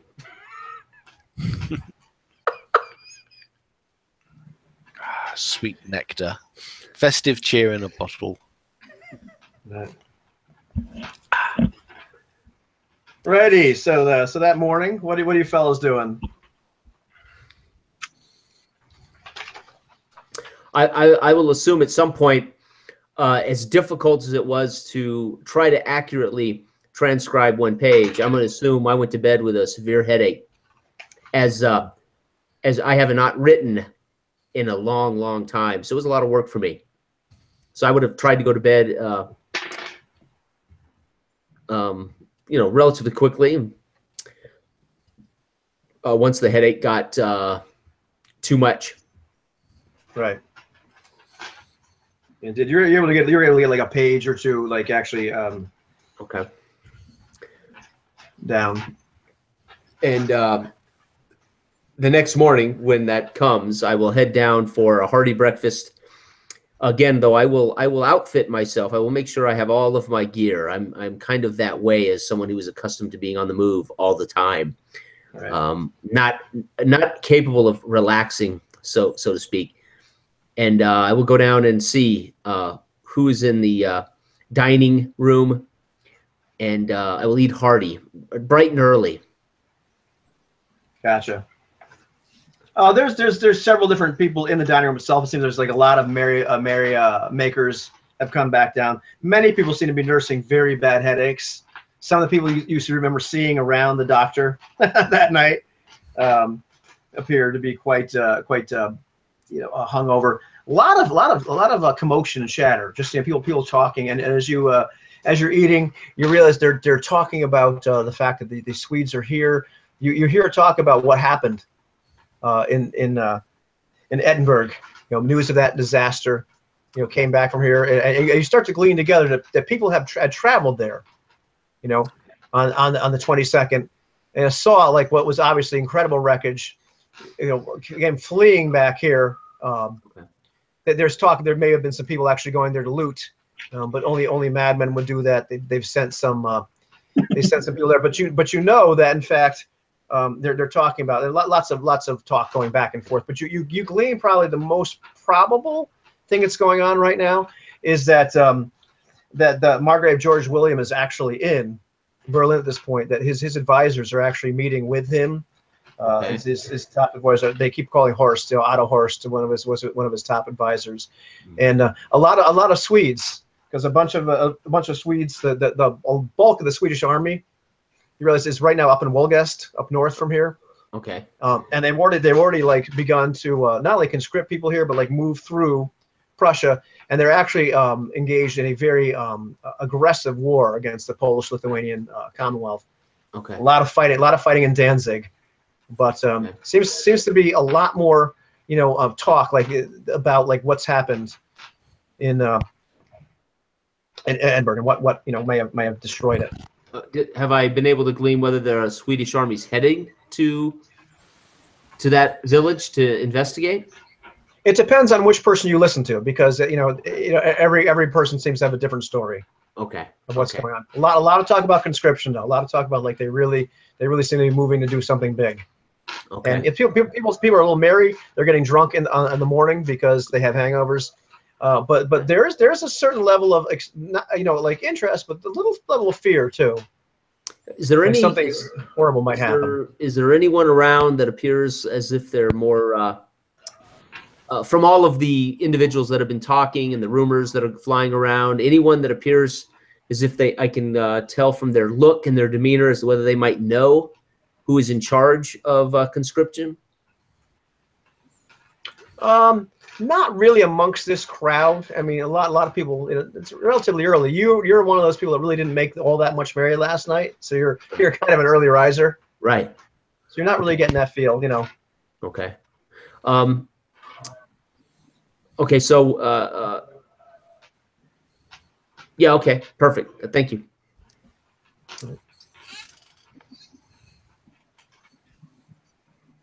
Everybody else still sleeping? No, I awoke bright and early, and I came down for a little brekkie. I'm just sitting in the corner there, watching the conversation out of the corner of my eye, and in the back of my head, I just keep thinking about that name. Just keep thinking about Kinsey. I'll swagger into the common room, listen a little bit merry. Just going, we'll sail all over the town. I kind of look at people going, Herr Hans. Good morning. Good morning. It was Christmas yesterday. Yes. Yes. Interesting that you would celebrate Christmas but not appear to be a man of God. I am a man of God. We are all men of God. We cannot deny the wonder of creation. An excuse for a good drink, you mean? Yes. What I look around, what I may challenge is God's interpretation by mortal man. I would not disagree with that, because they've got it all wrong. But yes, the Aristotelian unmoved mover, that we can call God. I take out of my my shirt the folded work I did, and I kind of push it into Hans's chest. Here's 2 pages transcribed from the Book of Flesh. And I start sort of looking through it just to get a better idea of what it's all about. Right. He's actually looks to be the beginning of some kind of incantation. You realize that there is no way that you would really be able to cast this or memorize this properly unless you put it down in a book with proper ink. And that would take some time to actually transcribe that, but I think I need to transcribe this in a particular fashion using certain inks. But this is very much the beginning of something. I might have to better improve my French. Yes, and it's going to take me well, I transcribed it in German for you. Yes, yes. I will. It will take me a long time. It was very hard work. So this is going to be slow going. A truly wondrous labor. I'm very thankful. And you start, and Doctor, like what you can glean from this, even though it's incomplete, is it seems to be some kind of incantation that allows you to see and hear things when you're not there. It's possible that's what it could be. Okay. I've got a spell called remote surveillance. Does it seem to sort of match that kind of descriptor? It seems to be something where you're not 100% sure, but it seems to be something where you can do this like at will, as opposed to waiting for somebody to touch the object. I see. You know, This sounds like it'll be a rather useful incantation once it's fully translated.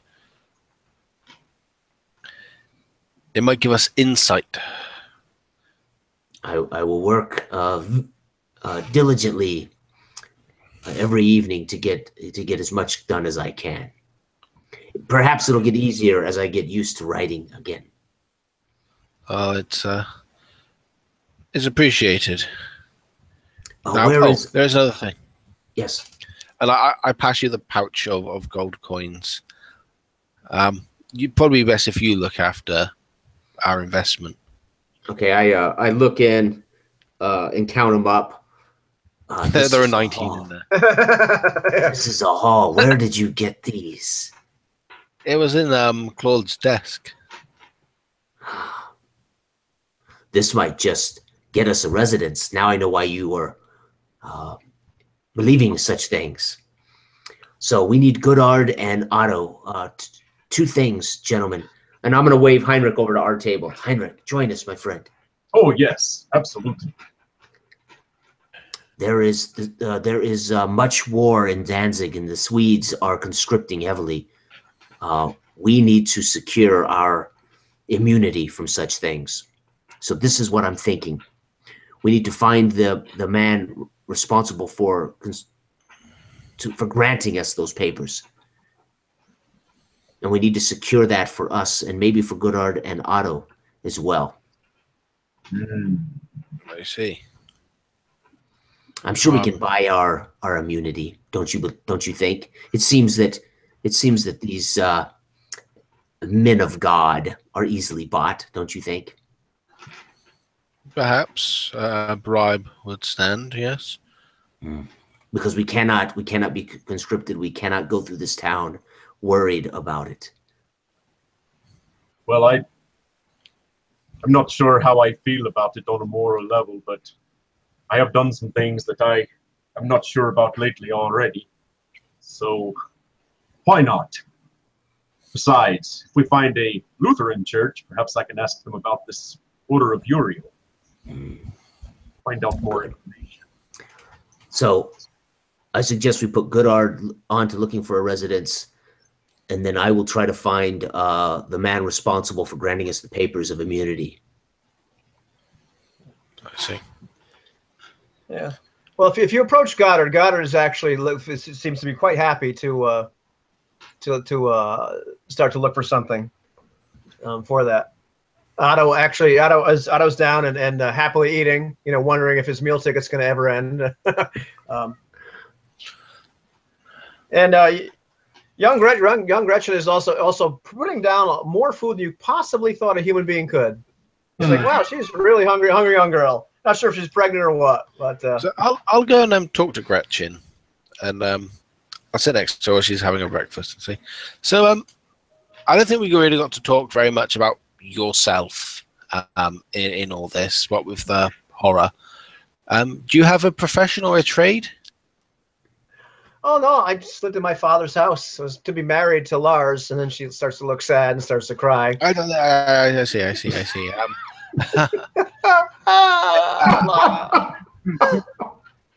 Can you It passed the cheese.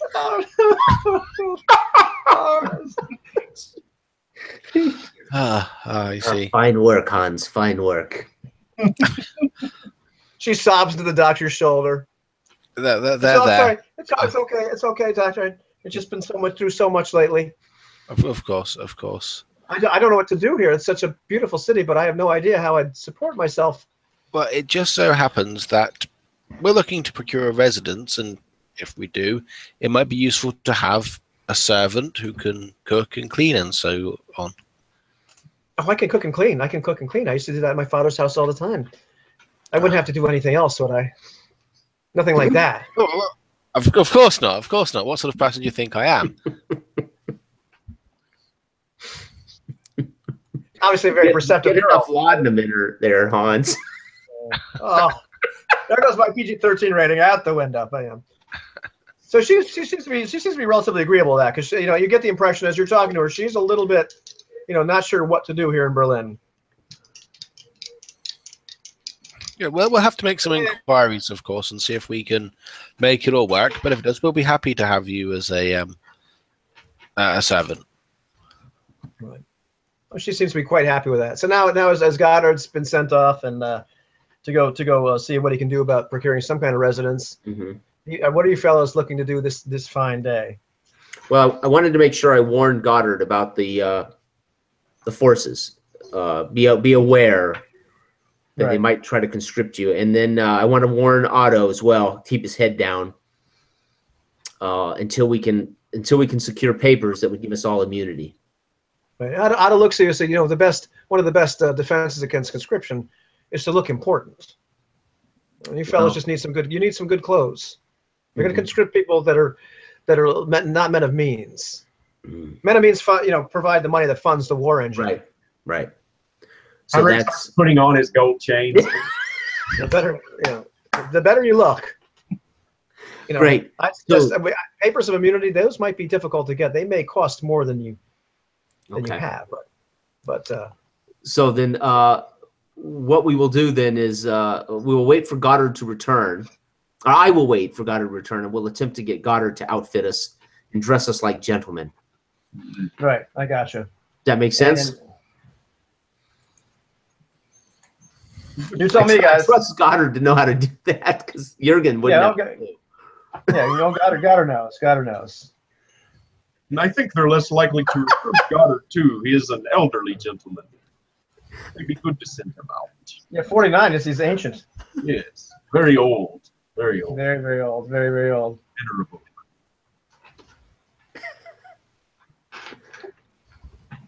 That's funny. It is. It is. Let me just put some.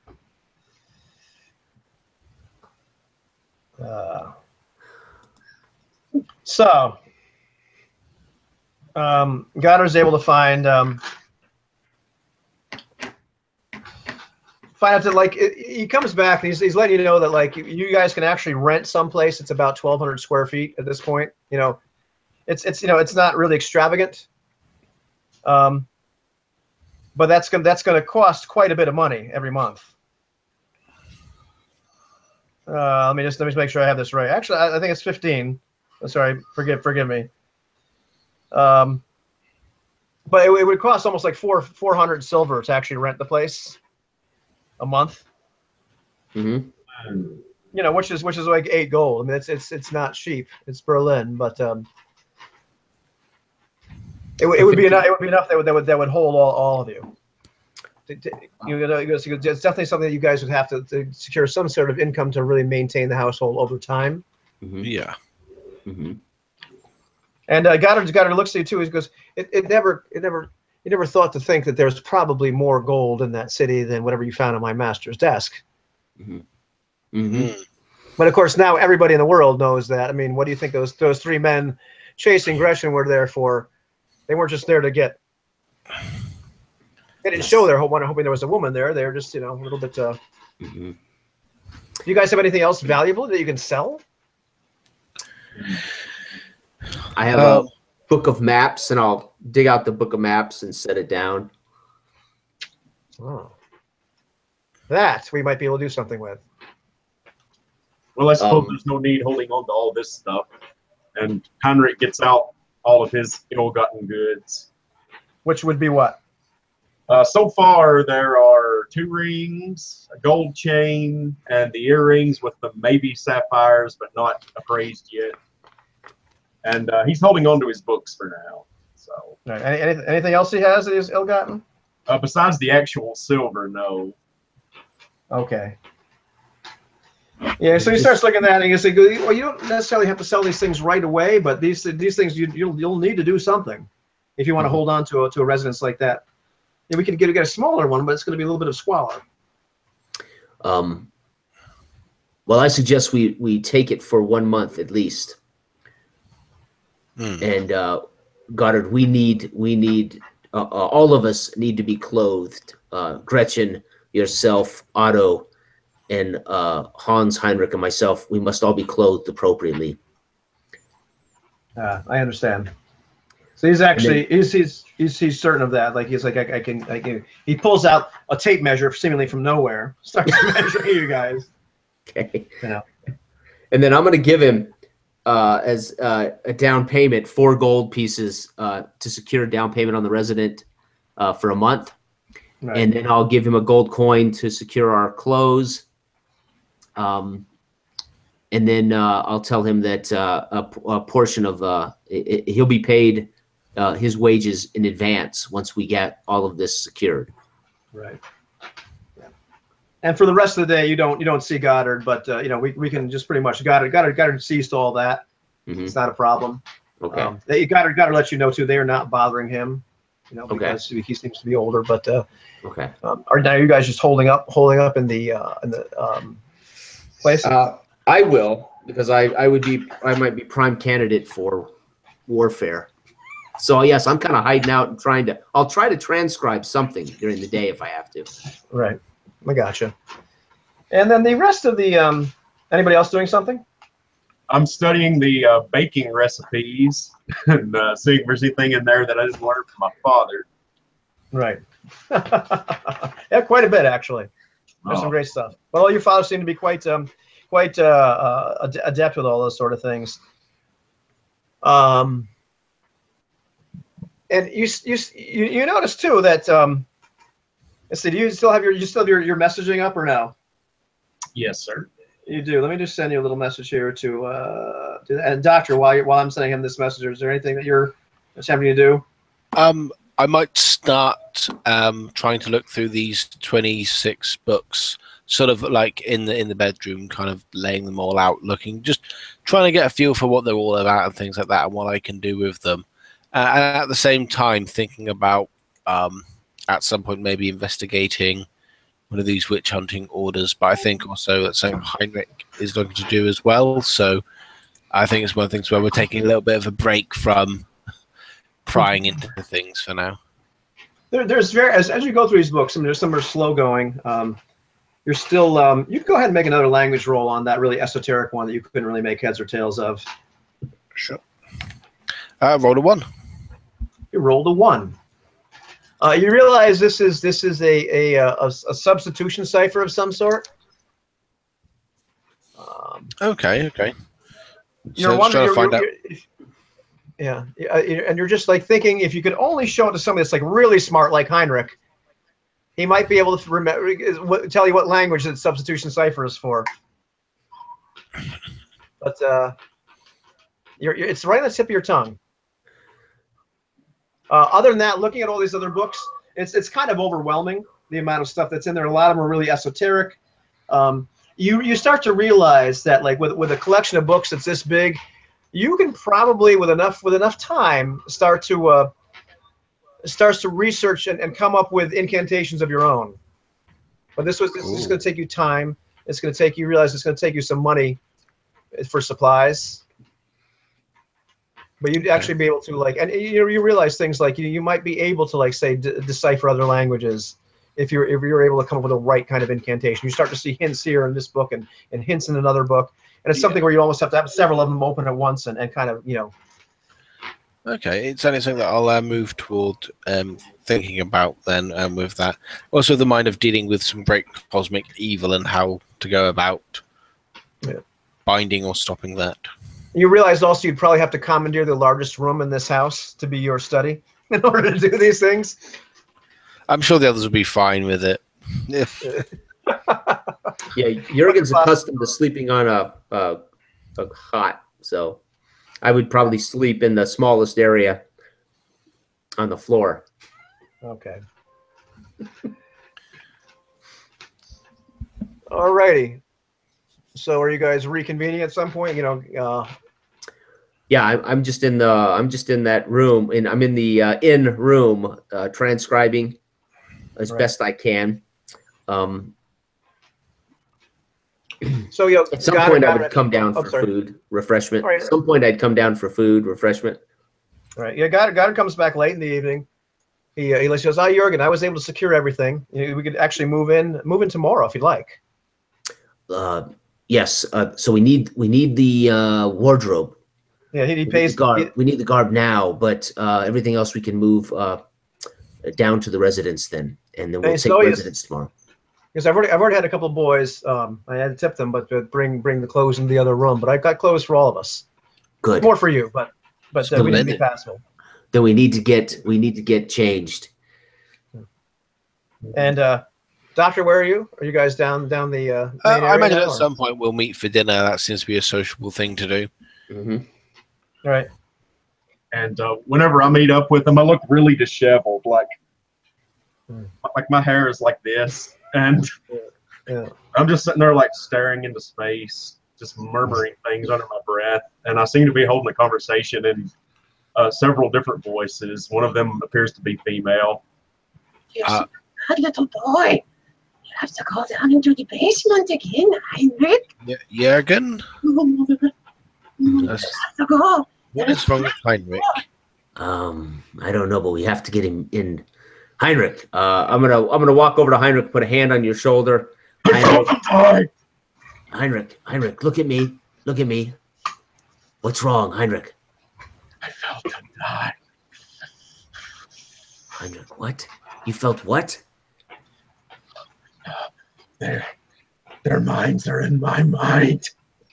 Hans. Mother. Help them die. Yes. We may need another exorcism. This may be. Maybe God cannot help here. Maybe this is some sort of. His mind is addled with something, and we need to find a cure. You're a bad boy. Not me. Don't you dare talk to your mother that way.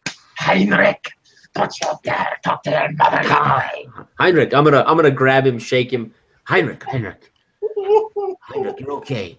We need to take this man back to our room. Yes. Let's do that now. Let's get him up. I'm gonna help Heinrich up and up to the rooms. Isn't there anything you can give him as a sedative, Herr Doctor? I did have some laudanum, but I appear to have imbibed most of it.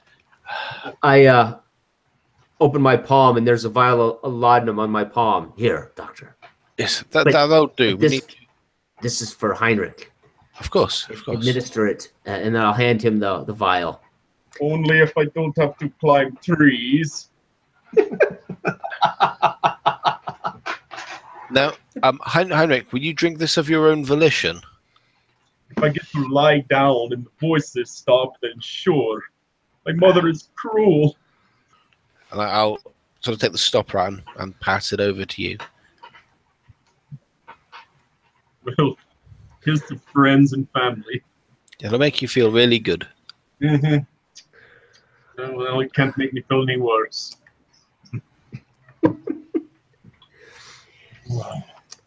And Heinrich slowly catches the tail of the dragon. I'm going to advise Goddard to, while he is slightly incapacitated, to try to dress him appropriately for us. Get him dressed. Are you mad? For what? It's nighttime. And I'm not going to dress him. Look at the size of him. Yeah, I guess. Good point. Let him sleep. I'm not a nursemaid. But we need to get him dressed appropriately in the morning, if you would. Okay, and of course I'm very uncomfortable in my new garb, but I will assume at some point I'll feel more comfortable in this. Look at these lovely chemises, breeches, nice split hose. The doctor's positively beaming. Yes. And what exquisite kerchiefs as well. Right. Otto has no idea what to make of these clothes. He looks about as excited as Jurgen is to wear them. And meantime, Gretchen is just absolutely beside herself with joy, spinning around. With these few nice dresses and what have you. Although seems like Goddard made sure to buy her things that were slightly less affluent than that she would be, obviously seen as a servant, but still pretty nice looking stuff. Okay. So Hans, what are we going to do to help Heinrich? I am at a loss. I have been called to villages to deal with witches that had this problem, and of course, you know how we dealt with that. It seems whatever's afflicted Heinrich, it lurks in his mind like a memory more than a spiritual presence. If there were a demon or a spirit involved, it would be a lot more obvious. It very much feels like there's just a little boy trying to get out, forced to grow up too fast. So you don't think there's a way to cure this? Maybe, but they're experimental at best and fatal at worst. Things like trepanning and other such techniques that I would not wish upon him. The opening of the skull, the insertion of copper wires and such. Well, we are in Berlin. We may well have to do those things. They don't often lead to a cure. They lead to a more docile state. Well, that might be exactly what we need with Heinrich. Yes, well, I would not wish it upon him. I cannot have two men dependent on laudanum in my party. I can't do that. I'm not dependent on laudanum. Yes, says the laudanum addict. Yes. I merely have to test every now and then the freshness of the various samples we have. It can be fatal if it's even slightly out of date. Right. Fatal. Yes. Okay. Well, he's been reading that book awful. He's been devoted to that book that he found at Claude's. Do you think that could be causing some of this? What was the book about? Well, Zod and the Order of Uriel. Well, we should talk to him about it. Maybe if we understand his thoughts, we can better understand what's bothering him. Why don't we, while he sleeps, why don't we just look at the book? Well, we can do that, but there may not be much of a context. But certainly, let's have a look at the book to see what it's about. I will rummage about Heinrich's body and gear until I find his book. Okay. And hand that over to Hans. Again, this is your expertise, Doctor. Well, very well. Let's at least glean what we can from the book now. I mean, it would require a bit more of a thorough sit down and read at some point, but let's at least get the gist of what this thing's about. And let's start kind of leafing through pages back and forth, just trying to get a feel for what the book's about. Well-worn pages, underlinings, that sort of thing, maybe. And I'll seems to be more of a categorization of various, about witches, about witch hunting, about various organizations, sects that have really done that. But nothing's jumping out at you. You're like, oh, that's kind of curious, this Order of Uriel, and you kind of smile at the oil of the Zod cult, although it doesn't go into the detail that the one about the British foul cults of the British Isles went into. Not by any means. It's more of a footnote in this book. This seems to be more your line of thought, actually, Jürgen. It deals with your profession, your quarry. Okay, so I'll hand me the book and I'll flip through it. It's does not appear to be a magic book. There's no runes. There's no scribbles. This is just a book of information.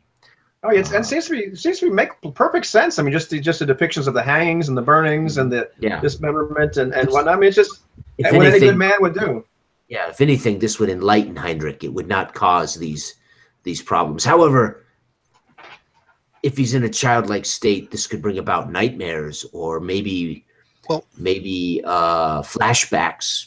But I don't see anything supernatural here. When he came to his faculties in that rather strange way, he told us that story of the witch hunter. Maybe that was triggered from reading about witch hunters here. Yes. Maybe one of the more puritanical sects from his description.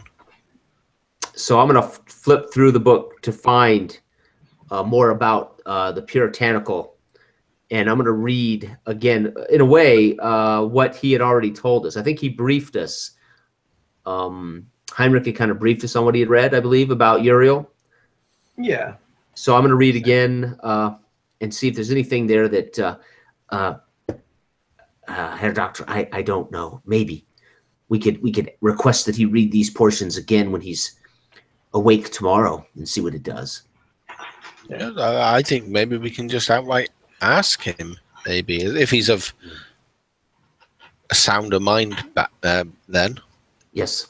But at the same time, it may allow us to better understand him.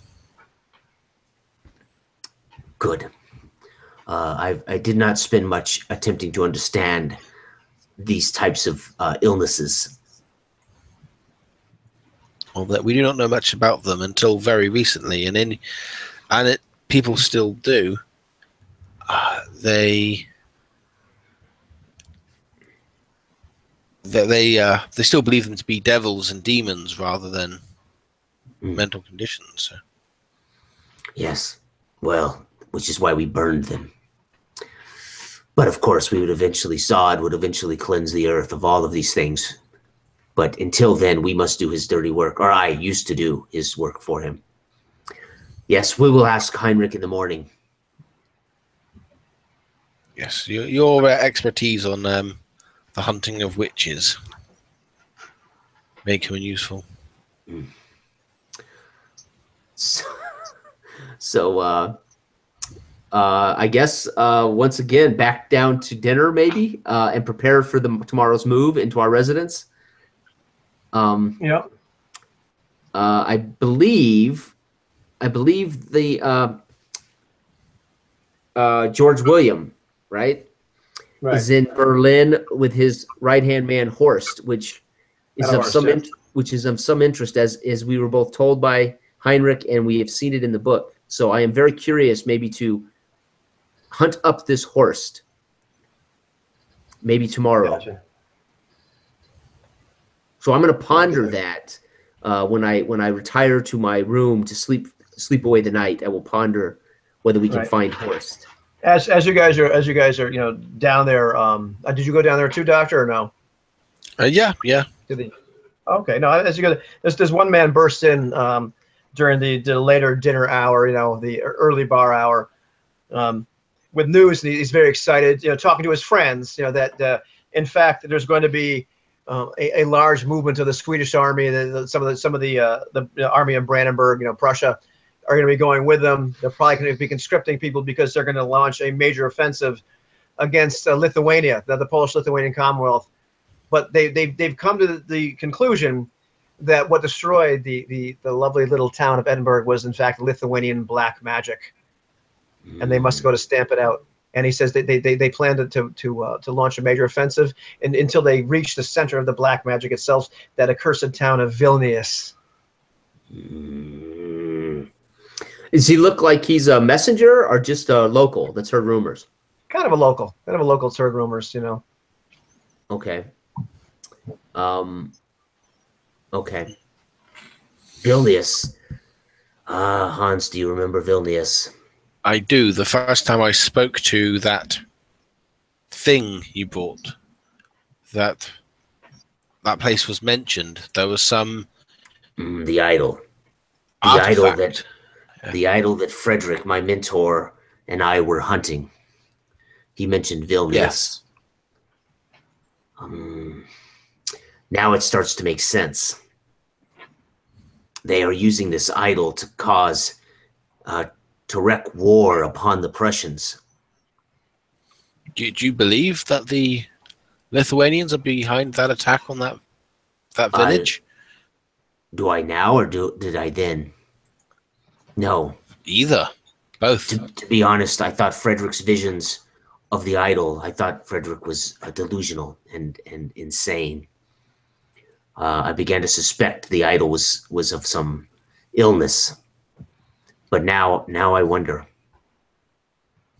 This may well be part. I'm going to run up to the room that Heinrich's in now, and I'm going to grab the book and bring the book back down, and I'm going to flip through to the piece on Zod and see if there's any mention of the idol in relationship to Zod.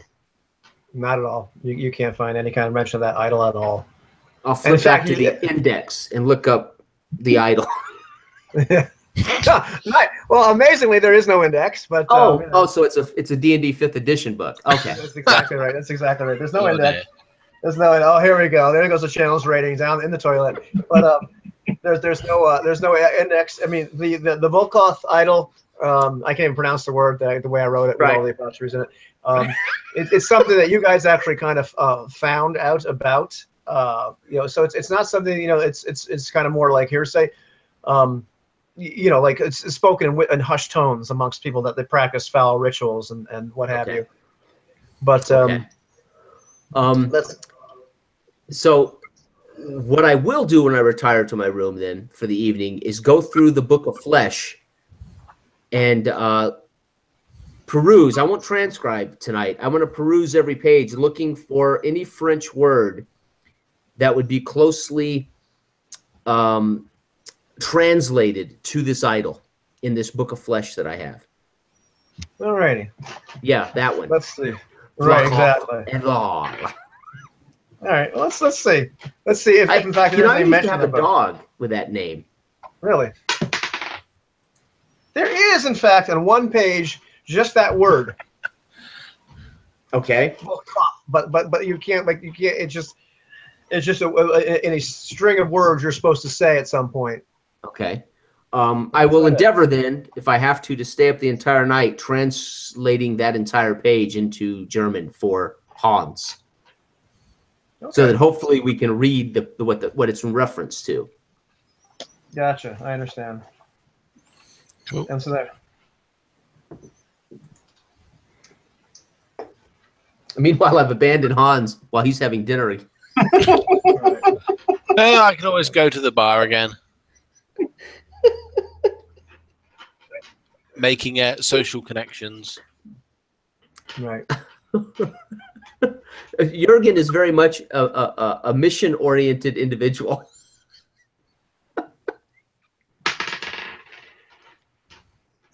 Right. And at one point, like as you're sitting there making social connections, one man is over at the bar. So, oh yeah, Hans, I thought you were staying down the street at the Happy Pheasant. No. We're one more night here. Well, that's what you told me yesterday. Well, plans change. It's a busy time, the Christmas period and all that. Oh, I've got some nicer clothes now. Looking pretty good. As one moves up in the world, one has to dress appropriately. Hey, buy me a drink, Bug. I'm a little shy. A spare drink. It's still Christmas. 12 days of Christmas. Why not? Why not? Good old Hans. And the man orders like the most expensive drink they have. Why not? So remind me of how we met.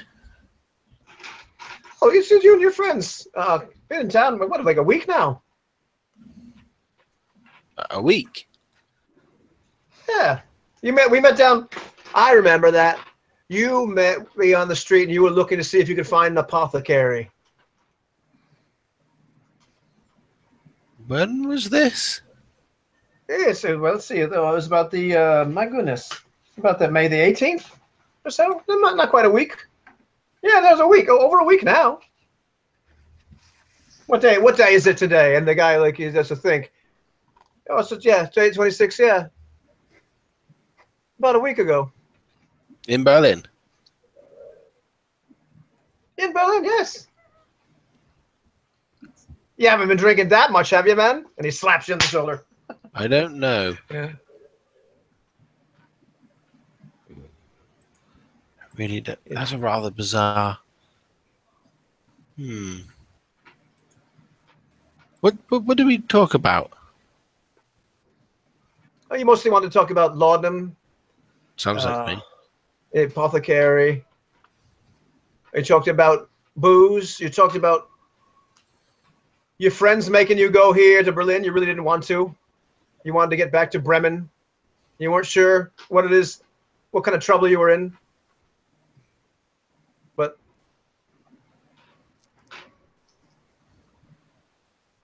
that was it, really. And we sang songs. You knew the Christmas songs.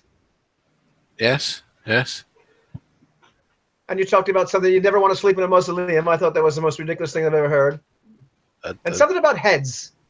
Some nonsense about heads, but you were pretty drunk by then. I see. Yes. A week ago, you pulling say. some man's head off. I said, yeah, pulling some man's head off. I just looked at your arms. There's no way you're pulling a man's head off. No, of course not. Ridiculous notion. Yes. And something about how cold the snow is when you have no shoes. Right. Yes.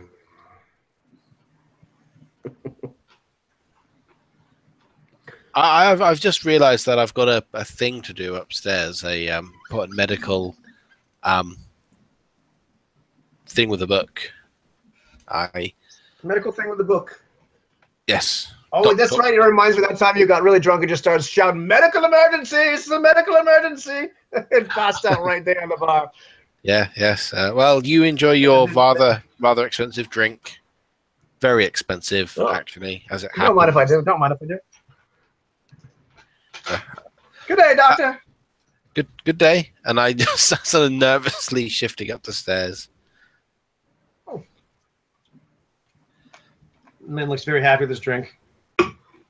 And I will knock on Jurgen's door.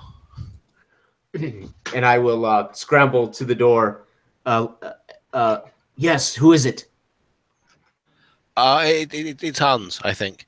Okay, I open the door. Yes, Hans. Come in. And I kind of grab him and pull him in, not waiting for him, and shut the door. Yes, I'm busy transcribing an interesting find in the Book of Flesh. Yes. You know that when you saw me make that facsimile of myself from snow, and you remarked how it was a bad and possibly heretical idea. Yes, I stole horses. I may be inclined to think you were right. Well, I'm glad you've come around. And I grab him by your shoulders. Yes, Hans, you're seeing the light. No. Magic. I think he is here. Now, don't those things just last a little while? I don't know. It's the first time I've done it. So you're telling me you are running around Berlin? Yes. But not me. A likeness of me. A simulacrum, okay. I believe the technical term is. Okay. How much of this is like you? Does it know what you know? It seems quite like me. So how can you end it? Can you just dispel it?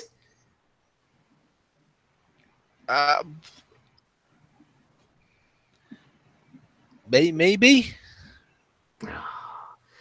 I'll have to consult the book. I've never had to kill a simulacrum, you call it? Yes. However, my conscience will be clear to kill it. He sounds quite reasonable. Yes, but we can't have him running around telling what we know. That's true. Don't you understand that? We can't have him tell him about Potsdam and no. We can't. I understand that when it drinks a lot, it gets rather loose-lipped. So he's already okay. How do you know that he exists? How did you come by this? Some random passerby recognized me, and I thought at first, well, maybe I am quite well known these days. But then I recalled I've not really been to Berlin, and it turns out that I've been here for about a week, singing Christmas carols, getting drunk, talking about pulling people's heads off with my own bare arms. That's it. See, that's what we can't have him talking about. But this is fine. It's fine. Nobody believes it. Nobody believes it. That's the beauty of looking like this. So you think we're okay letting him exist? I don't know. I mean, it's advantageous in that I have an alibi.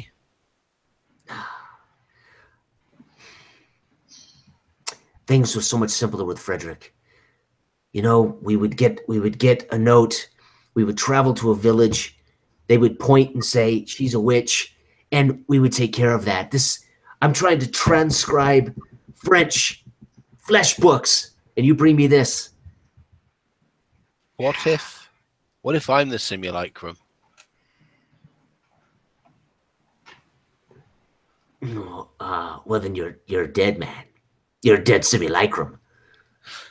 I'll reach over his shoulder and flip the latch on the door. But I think kind of wedge between the door and him. Are you telling me, Hans, that you are a simulacrum?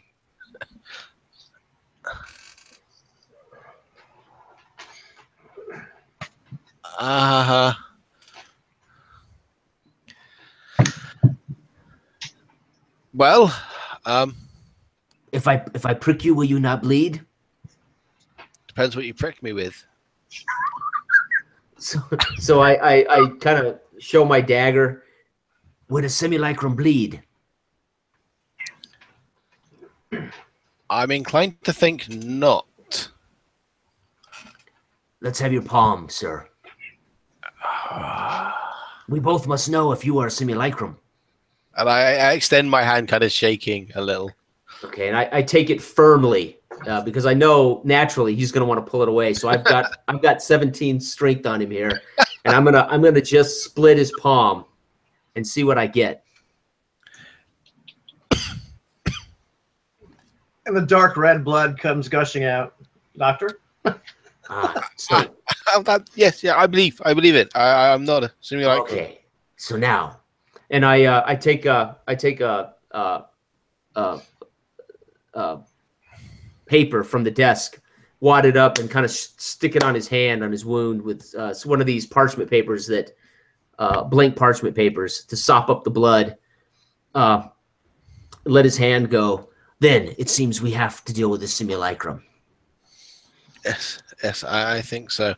I'll have to look at the book I got the incantation from, the ritual, and see what it said about the simulacrum. Do you know where the simulacrum is? Did he mention where he saw you last? I told it to sleep in a mausoleum. I didn't expect it to. No, I mean where you've heard from. Who told you of this? Okay. Apparently that's where it is. Okay. Is the so we need to find him. Wow. Okay. All right. So you look at your book, and I will finish transcribing. And tomorrow we may have to make that a priority. Very well. Doctor, before he leaves, doctor. Yes. Do you have laudanum? No, I used the last you gave me on so I fish out of my pocket a vial of laudanum. Here, this will help with your new wound. And I hand him a vial of laudanum. Oh, of course. Yes. Oh, rather kind of you. Thank you. Good. Back to work now. Yes. And I'm going to plop down and keep working on transcribing this page with the Vloga idol information. Vloga goth idol or whatever it is. Right. And I'll it sounded pretty cool at the time when I was writing it. Fantastic. I'll go to my room and look through my books and find the simulacrum spell. And it's just me reminding myself of the actual that it's a permanent thing and things like that. But yeah, on the plus side, it is under my control if I can find it. So that's useful. But yeah, I'll kind of read up on it. Okay. The next morning, you guys, I'm assuming are going to your new digs. Mhm. Yes. And so, after a hearty breakfast, after kind of packing up all your stuff, and including your books and whatnot, your horses, you realize that you can actually continue to stable your animals where they are. It's not that far from where your new residence would be. Okay. It's 1,500 square feet, which is a little snug, but then again, it's that era, so it's not that bad. There are some pretty servants' quarters. For some reason, the doctor seems to be quite interested in the larger room. But as all the books are getting brought in and everything, and you guys are kind of lugging stuff back and forth, looking rather spiffy. You can see many like Swedish soldiers zipping by. A lot of soldiers in the garb of Prussia as well, and they seem to kind of have this uneasy thing going on. As you start to realize what's going on, they're kind of planning some kind of offensive. People are talking about. You can hear people talking about the Lithuanian black magic. Usually, mostly just kind of like, "Are you kidding me?" But every once in a while, it seems to be a battle cry. The oddest thing, though, as you're doing this, at one point on the street, you can see like a few blocks away, or a couple blocks away, which is not that far in this era. You swear, it's like you see the doctor, but he's not alone. And I don't know if what kind of reaction Hans will have to seeing himself from that sort of a distance. But you notice next to him is this older gentleman, and you realize that can't be. That's Farmer Strauss. And next to Strauss, there's some gentleman that you can't identify, and dressed rather sternly in black, kind of like you'd look almost like, you have to give this guy some respect. The way he's dressed, he looks like he's ready to do some battle or some witch hunting or whatever. But he's got a large cross. He's obviously got some markings of the Lutheran Church on him. Okay. But also next to them, you're like you recognize this guy is a little shorter. You see him slap the bigger man right on his shoulder, and I got seriously upset when I hit that. But slap on the shoulder, and you recognize that mannerism as he slaps him on the shoulder, and you realize that's Constable Bester. Okay. And so and Bester himself, he turns around, and he kind of almost makes eye contact with you, Jurgen, for 1 second. He doesn't appear to see anybody else there. Right. And he looks at you for a second. He kind of looks over, and it's just a split second, and it's almost like he looks at you, and then he kind of gives a shake. Nah, can't be. And now, how far are they? They are a couple blocks. So this is about okay. This is it's too far to really shout. It's just that thing where you can just you could shout, I suppose. Okay. But we're gonna call it right there. Okay.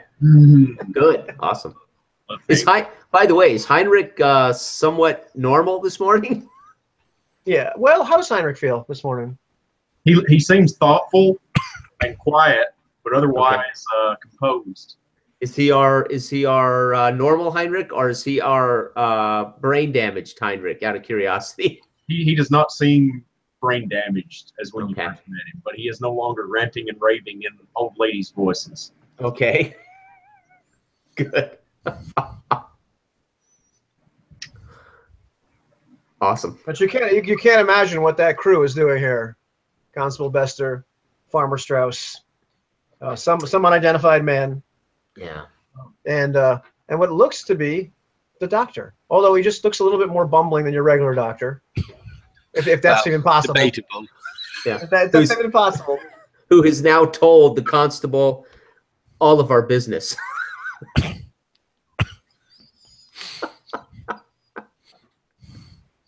That's right. So we're gonna call it here. What possible trouble could our fellows come? Because they seem to have lived large. They've started to rent a house they can't possibly afford for more than a couple months. the Swedish army is conscripting people, and we're going to attack the Lithuanian dark magic in Vilnius. And some ghosts from the past have shown up all of a sudden. And who the hell knows what's going wrong with Heinrich? Awesome. And that's all, folks. Very good. Awesome. Thank you. Thank you. Thank you. Alrighty. Thank you.